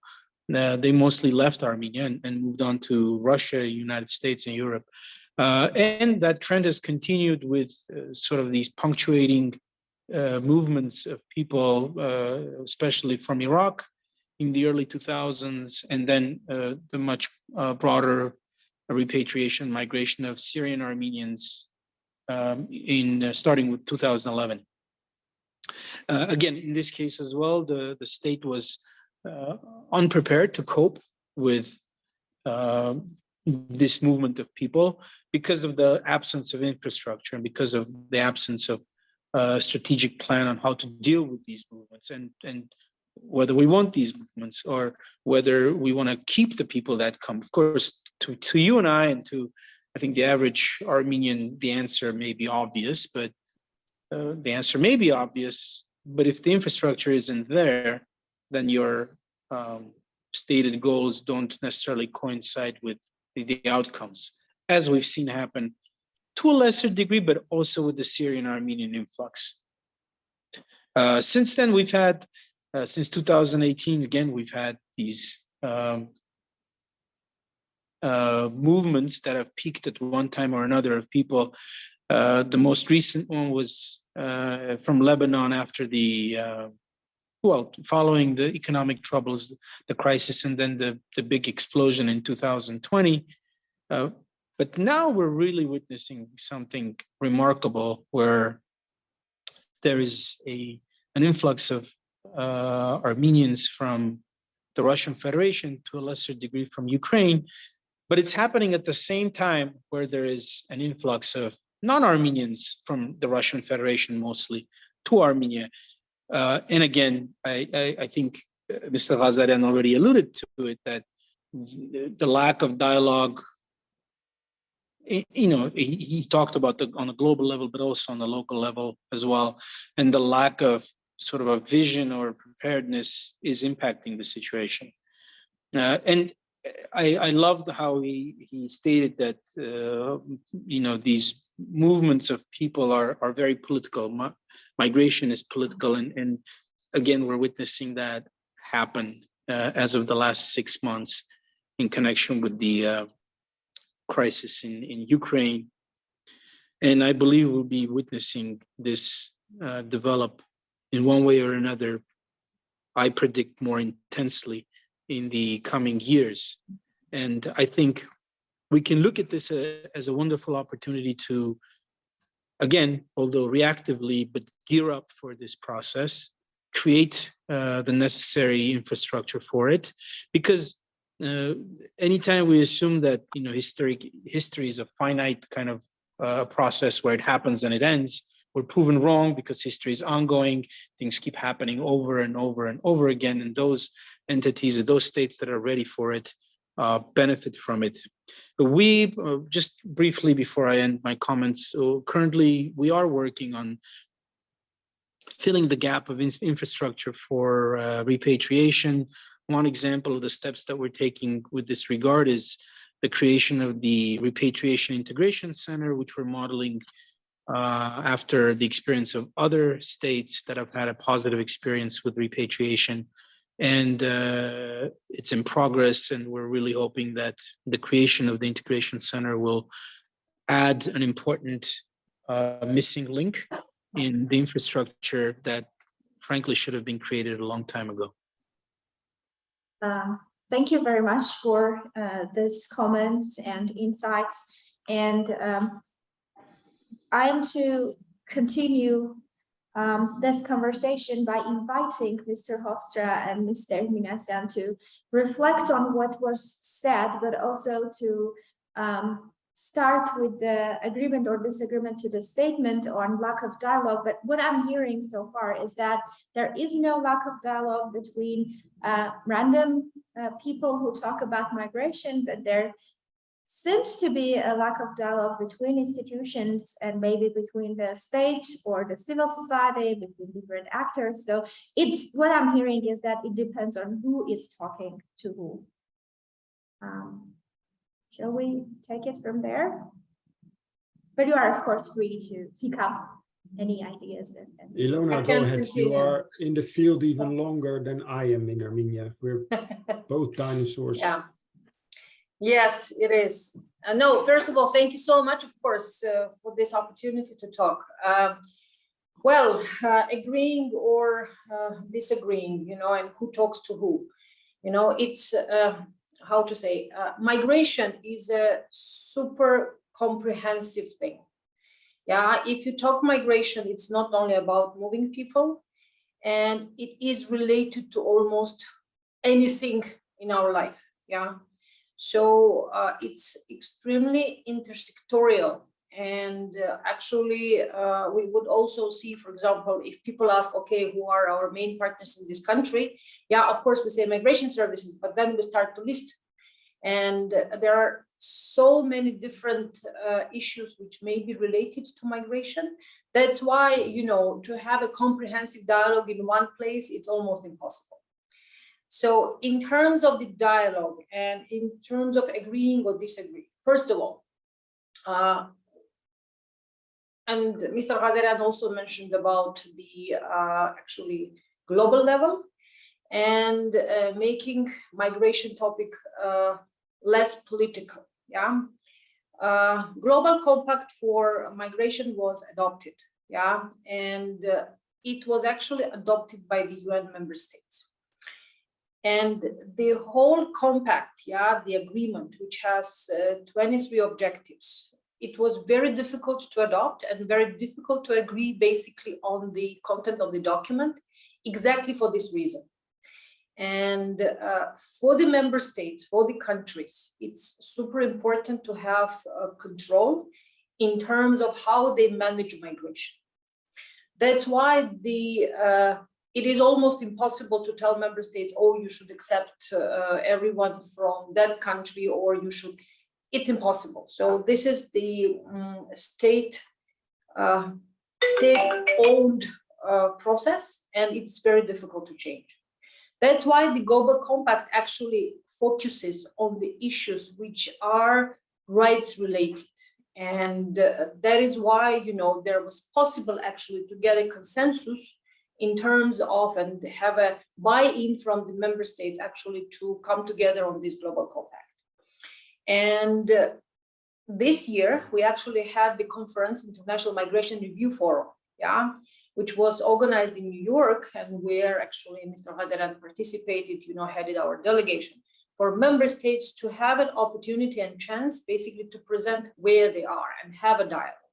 Yeah, whether this is a meaningful dialogue or if it's just an opportunity to present, that's a different thing. But eventually the outcome declaration was adopted, and eventually there is some consensus. But the consensus is not really in this particular situation, helps to, no political specific discourse for, you know, specific countries. It's very important at the global level. It's sometimes important at the regional level, but still countries, member states decide what would be their migration priorities, how they would like to treat the issue. And when we talk about political or not political, it's also about eventually in each and every country, especially in Western countries in the US. Yeah, the governments are actually, elections define how the, you know, government would be formed. And indeed, in this case, you know, migration becomes a hot topic because almost everyone has an opinion. Yeah, do we want to have more migrants? Do we want to have less migrants? Do migrants take our jobs? Or there are jobs which locals do not want to do, and you know, migrants would actually, you know, be an important resource for that. There is a pretty long discourse, and depending how the situation evolves, eventually the you know, migration and migration-related subjects can affect the elections and results of the elections. That's why, you know, it's very usually it's a very, you know, cautious dialogues in specific also times in each and every country.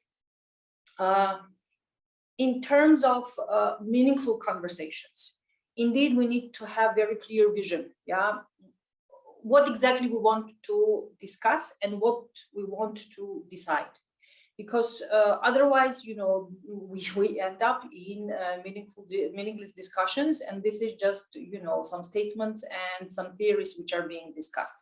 So this is, I think, very important, you know, to keep in mind. And Mr. Ghazarian tried actually also to go in that direction in terms of the structures, because indeed it is important, because the meaningful dialogue eventually is important for, you know, certain decisions to be made. Yeah, and current structure is not actually helping us to have the dialogue. So the reforms are aimed also to basically improve the information exchange, because dialogue is not only about us getting together and talking about things, it's also about data exchange. It's also about meaningful consideration of the information that agencies accumulate during their, everyday tasks, responsibilities, and duties, and how well we can actually exchange this information. This is also, an important issue. And I think in the recent discussion, which we had about the establishment of the Ministry of Interior, the specific discussion was actually not only in relation to migration, but also to other topics relevant, that how the ministry would eventually help to have common data processing and seeing and understanding, what is the important information for agencies to have in order to make right decisions. And decisions about migration are actually not always like, global decisions. There are also decisions which are taken on everyday level, but they are still decisions, important ones. And that is why it is always very difficult to find the balance between, facilitating migration and controlling migration. Yeah, state security and, letting people in. So these are the decisions which, need to be made, and there are sometimes super important decisions. So in that sense, it's, I think, very important really to, define the areas and really be very cautious in terms of how we organize these discussions and these dialogues. Also in terms of reactive mode, it's not only about migration. Yeah, it's in many different areas where we really are in the reactive mode.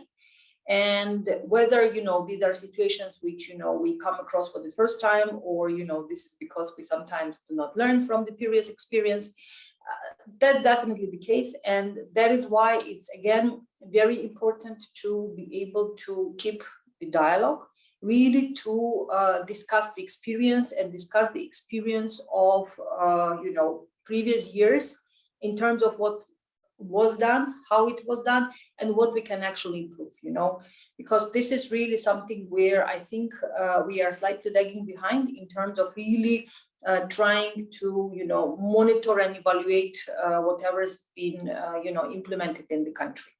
That's why, for example, in case of we would kick off the development again of the strategies, that would be super important to have very clear the system of the monitoring and evaluation, so that afterwards we can say, okay, what was achieved at the end? Yeah, so this is something where we can definitely improve, but dialogue is only part of the successful migration management, if I may say so. Thank you.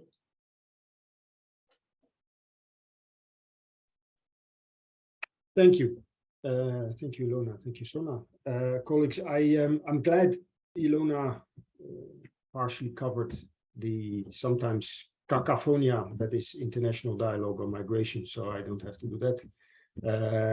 I can focus on Armenia. I think as a local actor, I'm also rather pleased.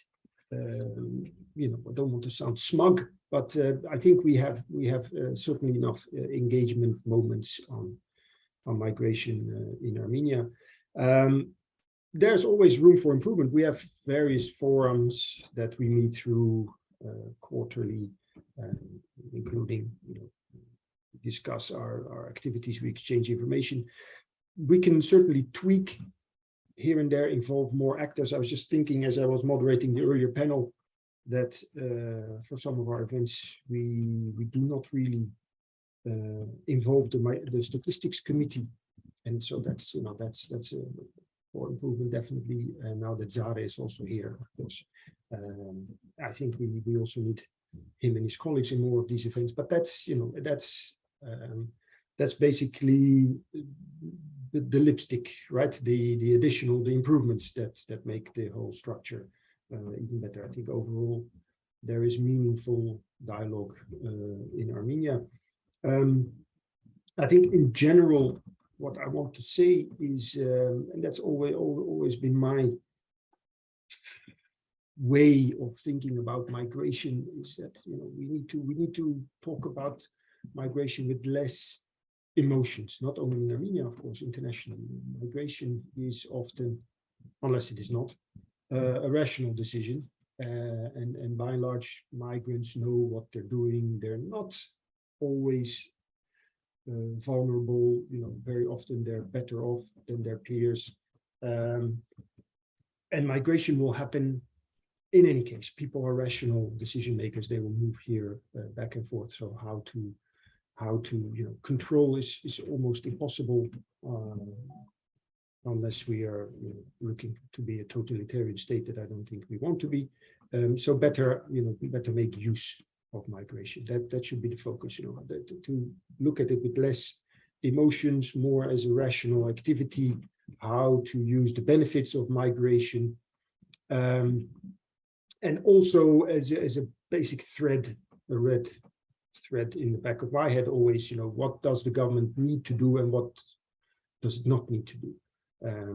I think government needs to shape policy, coordinate certain activities like receiving refugees that the government obviously has to do, but there is certainly a large role for non-state actors, and I think speaking for Armenia, they come to the fore, they participate, they do a lot of the heavy lifting. So there also, I think, Armenia is pretty advanced in its in the way it approaches migration. So those are basically that's basically my 2 cents. I think, and I've seen, Ilona can attest to that. We've been for many years in the field. There have been improvements. I think we're tweaking. We may not always see the results of our works, of our projects. With 3-year projects, at the end you look, okay, what did we actually do? But then after a few years later, you look back and you think, okay, some of this stuck. There is also, was mentioned by Ilona, the data exchange. We are able, I think, to have access, to have broader access to data, where a few years ago that would be very difficult. Some actors are being more collaborative and part of the overall migration sort of policy development structure. So yeah, it's with caveats, but I'm not displeased. Oh, thank you very much for this very interesting conversation. And what I picked from here is that we really a lot of important issues were raised in terms of lack of the clear vision, what certain decisions shall be made, the issue of all the institutions, the absence of meaningful dialogue, the new realities where the state was unprepared, or there was no strategy, or we are dealing with new realities. There is an issue of data exchange. We have to define the areas where about what we are talking. So this is what I heard and what I picked as most important points that you have raised. But I realized clearly that for this panel discussion, I am hosting people whose everyday job is about migration. And I know you are into this phenomenon in a way that it is about everything in your work. And you live this every day. So some of us are migrants. Some of us are migrants. And that in addition. So given this quick experiences of yours, if someone out of blue, out of nowhere, came into your world and said, I am ready to give I am ready to realize one solution, one recommendation that you could make, that you could prioritize now, and that will be done. So what you would tell that someone? What would be the most urgent need or most urgent call for action or most urgent to do, or even a desire? What would be the call to that person who would say, I will absolutely assure that this can be done and this will be done. And so given all this experiences of yours and what you see every day, what would be the most important thing to start with? And given the context of this migration that is political, of this new realities, of this importance for strategic dialogue and vision. I hope I'm inviting an important conversation. So thank you. Just I want to say that I'm ready to completely sign under everything that Zale has said, under everything, like every single word. So just to make this point. And by the way, in this panel, actually, I'm the only non-migrant. All of them are migrants. So one thing, and colleagues are tired of listening to me. This is my cacophony, tautology, whatever you want to say. I always say institutions, institutions, institutions. What we need is an institution, institution, and again, institution. And it's not a building, it's a mode of behavior. It's an organized mode of behavior, in particular organization. That institution, if we have already created that mode of behavior, we will be resilient. And sometimes when we are talking about visions and strategies, a lot of local and global, actually, realities have shown that long-term planning doesn't work very much. And, you know, even in the most advanced countries where they can plan for 10 and 15 years, their planning sometimes goes boom and bust. But why are they able to sort of go through that storm, through those storms, is because they have institutions. They have already appropriated modes of behavior. And that those institutions, if they are there, they will create that infrastructure about which Mr. Sinanyan was saying, which is critical, which is extremely important for us. So I will not take long. I think that's it. That's the most important thing. Thank you. Maybe I can add here quickly, really in continuation. Indeed, you know, the thing is that long-term planning with migration is super difficult. Migration is in the whole discourse, yeah, I mean, we all know that push factors work and pull factors work. And for example, who would have known, let's say if we would talk sometimes February that, you know, the thing would happen and we would have such a big influx of migrants, and that would be the case. So it would have been very difficult to, you know, plan for. And in this case, what Armin says about institutions, which are actually able to adapt, have resources, yeah, because it's really very important also, you know, to have adequate resources which would be available in case this is really needed. So I think this is really crucial. Because again, yes, in most of the cases, migration is a rational choice. And we all know that migrants, these are not the poorest people, you know, those who move actually. But we also know that, you know, forced migrants forced migration is also the case. So people would not want to move, but I'm sorry, they have to. And there are many different reasons which actually can push people to move, be that, I don't know, disaster or, you know, war or anything. That's why, you know, really the institutions which are able to cope, which are able to address the problems and, you know, protect the rights of, you know, people, that I think would be really the, you know, not of course the solution, but, you know, perhaps, how to say, coping strategy with the, you know, the situation and allowing us to, you know, really to survive and do the job that, you know, we are trying to do. Over. Thank you so much.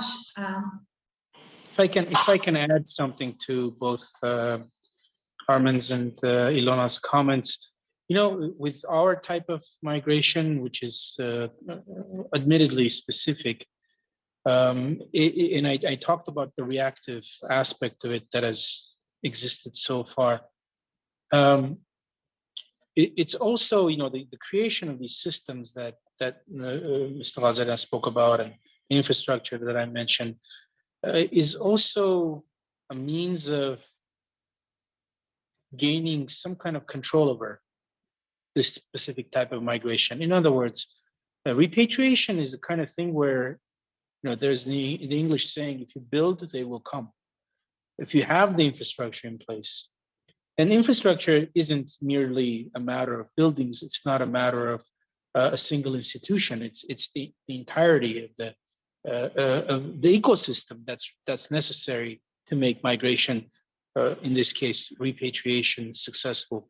If you create those conditions, you get to gain a degree of control over when people come, whether they'll come, how many of them will come. Whereas in the absence of these systems, again, you're at the mercy of historical developments, political decisions made largely outside your own borders. So therefore, you are forced to make your own political decisions. But in reality, what's happening is that political decisions are being imposed upon you. So the existence of these systems, the existence of the infrastructures really adds to a country's sovereignty and a country's ability to deal with its own problems on its own terms.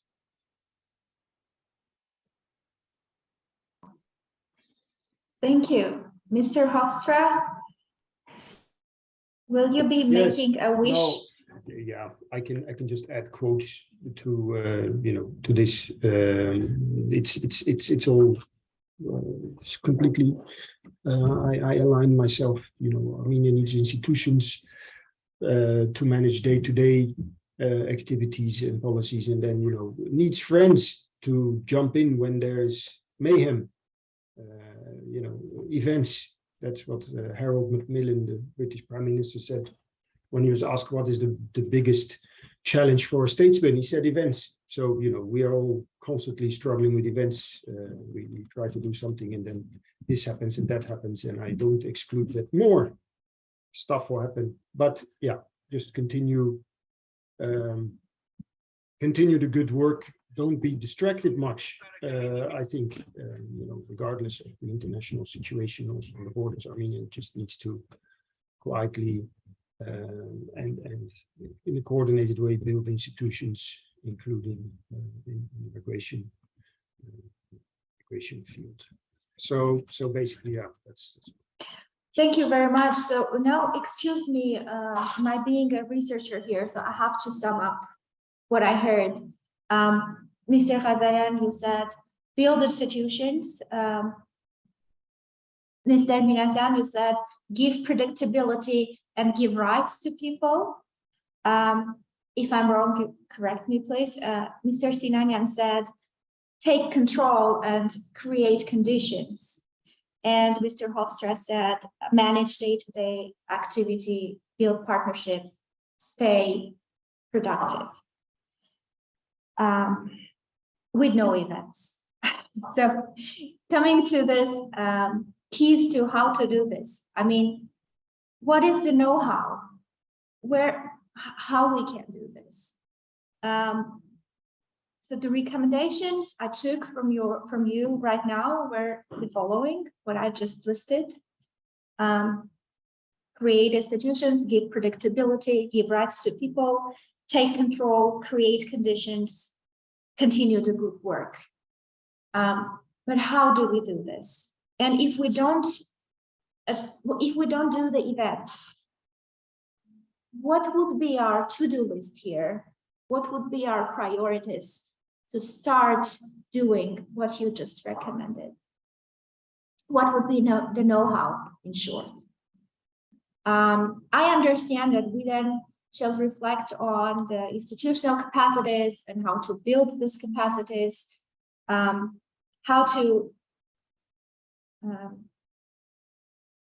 how to give the rights to people. And this also, I understand, goes back to the institutional capacities. So if we all agree on that, the know-how shall be about building the institutional capacity to take control, to create conditions, to build partnerships, etc. What would be the to-do list? And if we don't do this to events, what would be the solution? To just do whatever we do in our places? For example, at CRRC, we think that it's important to build the capacity of data management within the institutions, not to do the data management or database management from the outside, but to take the capacity in-house so that the institutions track data and do manage their data and also take account of what data can give. That's our perspective because we are in this research area. But coming from your areas and from the recommendations you just made, what would be the know-how? How could we build that institutional capacity? And to maybe to put the question otherwise, towards what or around what shall the stakeholders come together? Or maybe they shall not. Maybe there is an issue of coming together, but there is an issue of sitting in your own institution and building your own institution at a state where you can already go out and say, I have built this, and we can now exchange the experience and think of cooperation or partnership. So Rajan, I'm not completely sure whether I got the question. I'll try to answer from what I understood. The know-how part, if we mean by that the innovation, that's also part of our daily job. We need to digitalize anything and everything that has to do with migration. Digitalization is the biggest trend now in migration management. Practice, not the policy making, but the practice. It also creates a lot of legal issues, data protection issues, data exchange issues, data analysis issues. So it has a whole host of problems with itself. So if we are talking about know-how as innovation, yeah, I would say that. And for that matter, I can confess that we are lagging behind. We are lagging behind even in our region, and that's again extremely painful because things could be done but they are not done because sometimes of mere hardly comprehensible bureaucratic reasons. So this is that part about know-how. The rest, yes, we should just build institutions. What you were saying, it was basically our to-do list. And you observed very acutely that all of us are in migration, well, 24/7, 18/7, I don't know, that depends on how you organize your schedule, but we are all the time in that soup. We are swimming in that soup. So that's our day-to-day job. And we stress also on digitalization quite heavily. Thank you. Thank you, Mr. Gagarin. You basically answered the question. Under know-how, I mean, not only the innovation, but the technicality of doing things, knowing how to build an institution. Yeah, and digitalization is one, and I think a priority part of addressing the institutionalization issues currently in terms of the reaction that the institutions can have towards migration dynamics. And yeah, in the world, we have this self-administrative surveys that migrants are just filling in around whenever they move, they give data. And that is done at certain points, and that is done in a way that the person does not feel the pressure of giving the data. But in the end, the policymakers know, due to digitalization, what is going on within the community that is absolutely vibrant and complex. I'm sorry if I took long to put the question, but what I was doing, I was just summing up what I heard in terms of your recommendations or your desires of what should be done, given the complexity of your experience and your understanding of issues, which is absolutely, it's so valuable for the conference and for people listening to you now. So moving to other discussants, in terms of the know-how, in terms of knowing how to approach the issues you've raised. Do we have other reactions? Yeah, if I may, I can be pretty straightforward. The government already started the reforms, yeah, in that field. And I think implementing and completing the reforms, this is really the way to go. We as international partners, we may be able to, I don't know, share other country experience. Yeah, for example, to look at how others have done it, make your own conclusions and see, because you can never copy paste, but maybe you can adapt some experience. We can support with, again, lots of trainings, lots of additional research, which may be helpful at certain, point of time. But if you are looking at, I wouldn't call it know-how, but I think the way is really to, proceed with the reforms which are, being planned. I think that would be really, the way really to enhance migration management in the country. But this is the process which never stops. So there will be new challenges, there will be new things which need to be addressed. That's why you proceed and you strengthen your institutions as much as you can, so that you have basically a resilient structure which can respond to, I don't know, crisis situation, something you didn't plan for, which is flexible, adjustable, and, can actually serve to the, rights of migrants and, state security.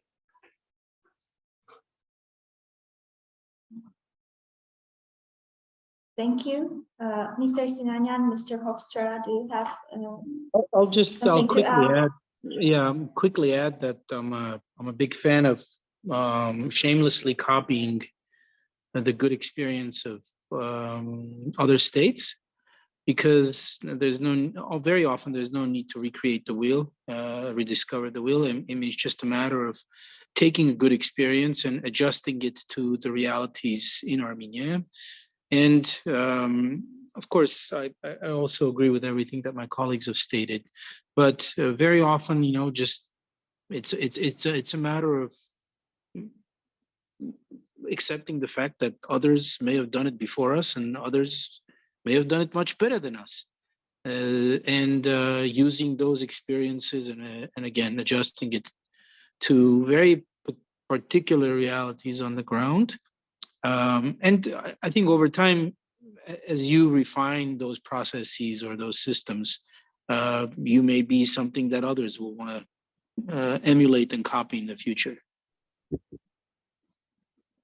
If I can add to that, it's that's very much true, Zare, I think for diaspora, your diaspora work, and looking at what has preceded in other countries, some good, some bad. I think for migration structures in general and setting up the institutions that we're all working on, I'm not convinced that there's so many good examples to follow. It's very country specific. If I look around me in Western Europe, I'm not convinced that we are doing a much better job here in terms of structural solutions.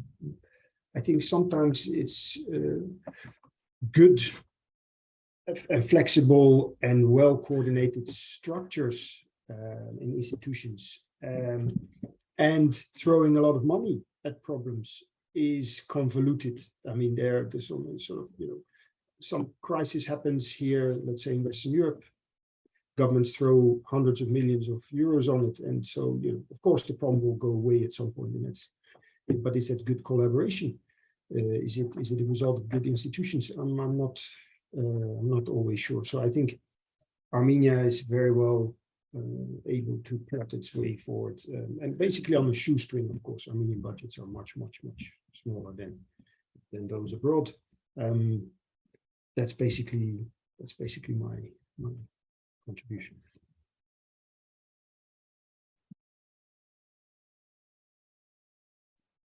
You're muted, Sona. Yeah, I'm sorry. Thank you. So thank you very much. What we heard about knowing how to make this institutionalization happen in terms of practical knowledge of skills or expertise, there were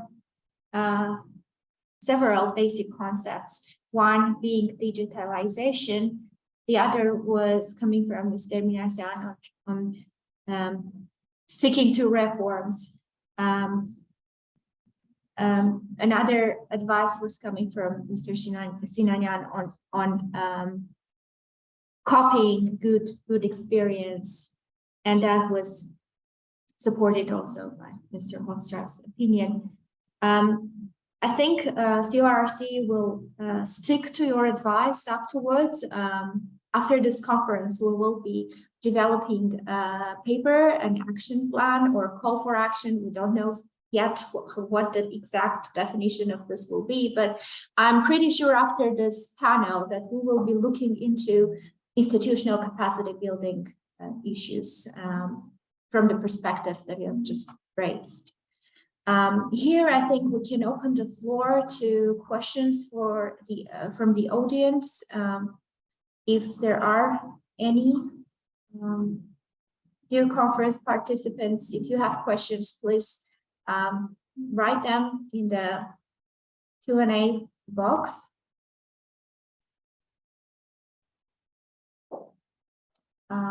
If there are no questions, we can already try to close the panel.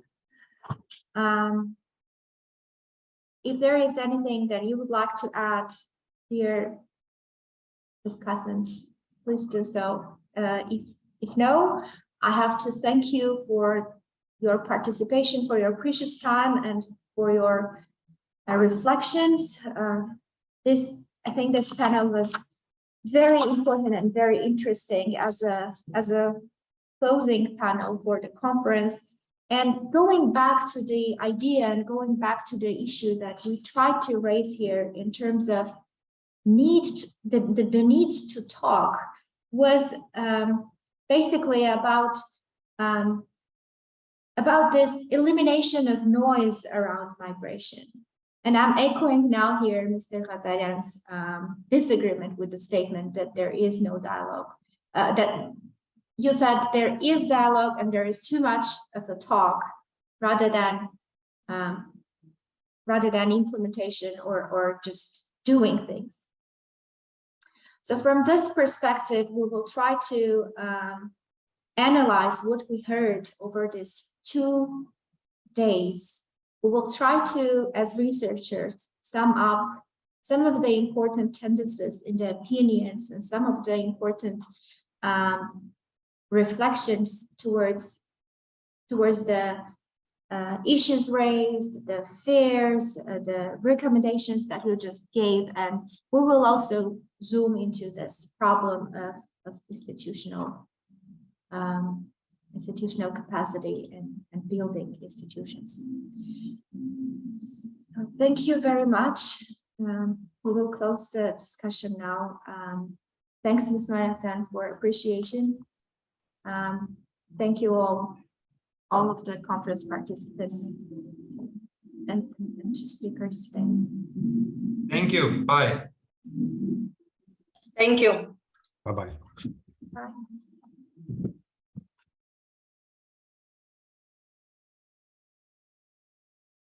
May I introduce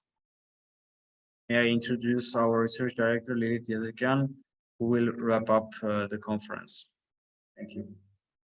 Hello, thank you very much. Hope there are still people at the other side. I was very curious where it will go, this conference, and how the dialogue will elaborate. So I would like to wrap up whatever we have heard during these 2 days. And we've tried to collect the puzzle of the migration, I would say, picture, at least in Armenia, which includes policy making, at least the part where the law is concerned, where the institutions are concerned. It includes also statistics, how we collect the data, where we are gathering our data.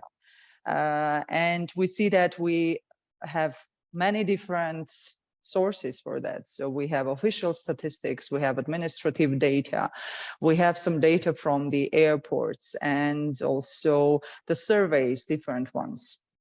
The official surveys that's the statistical committees conducting, and also the ones that are done by universities, different NGOs. So, and another part is research, just desk research or secondary data analysis, another innovative research regarding migration. And the overall conversation shows that migration issue is currently a big issue overall in the world, and particularly for Armenia as a country with a very big number of labor migrants, and also currently undergoing an immigration processes from Russia, from before that from Syria. It is very clear that migration is an issue which should be addressed by policy. And what we should do for having a good policy decisions is to have data.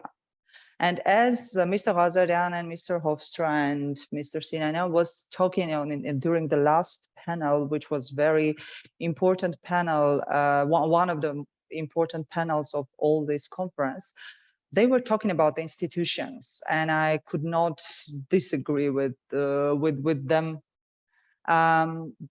in that terms. And I understand from researcher point of view that yes, we have some problem there, because whenever you trying to analyze a data which is differently defined in different surveys, and you cannot connect them together, and also you cannot have this time series to analyze them. You do not have definition which is at least the same for the whole world. You understand that, yeah, that there is an issue here. What we can do, and as Sona has mentioned, we are going to develop an action plan. So we had this researcher attitude to this issue, because we are the ones who are using the data most of the time.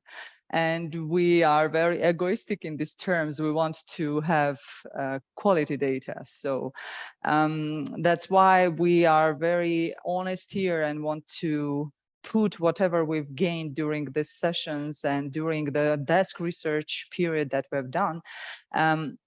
We want to see the steps. And in these terms, I agree that, yeah, we need the institutions to be established. I was thinking during these 2 days that maybe, let's say, we need migration concentrated, some type of institution with which is dealing with migration issues. Maybe overall of the survey, all the data can be gathered in this institution and officially published. Or the surveys also maybe can be somehow coordinated by that institution. So this is maybe first step which I can summarize from these 2 conference days.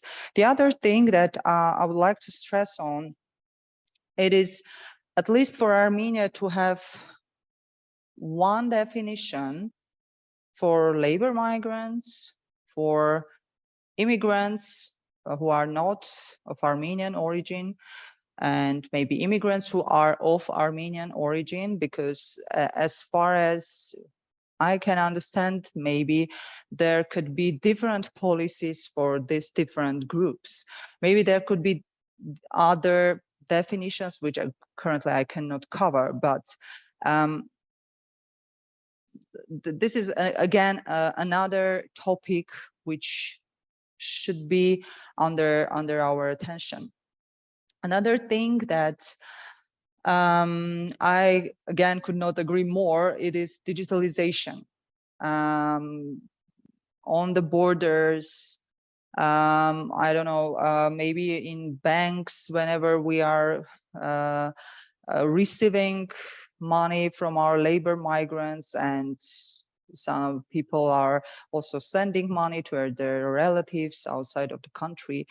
And all these borders, even if they are not physical borders, physical or digital borders, we should have some type of digital data gathering. And this is another step that should be taken, and this is the one that should be taken as soon as possible, as Mr. Ghazarian already mentioned, that we are lagging if we compare ourselves with other countries, even in the region. And overall, I also would like to bring again Mr. Hofstra's point about less emotions. And for me, this means more data. And I would like to also stress this: migration is very much connected with politics.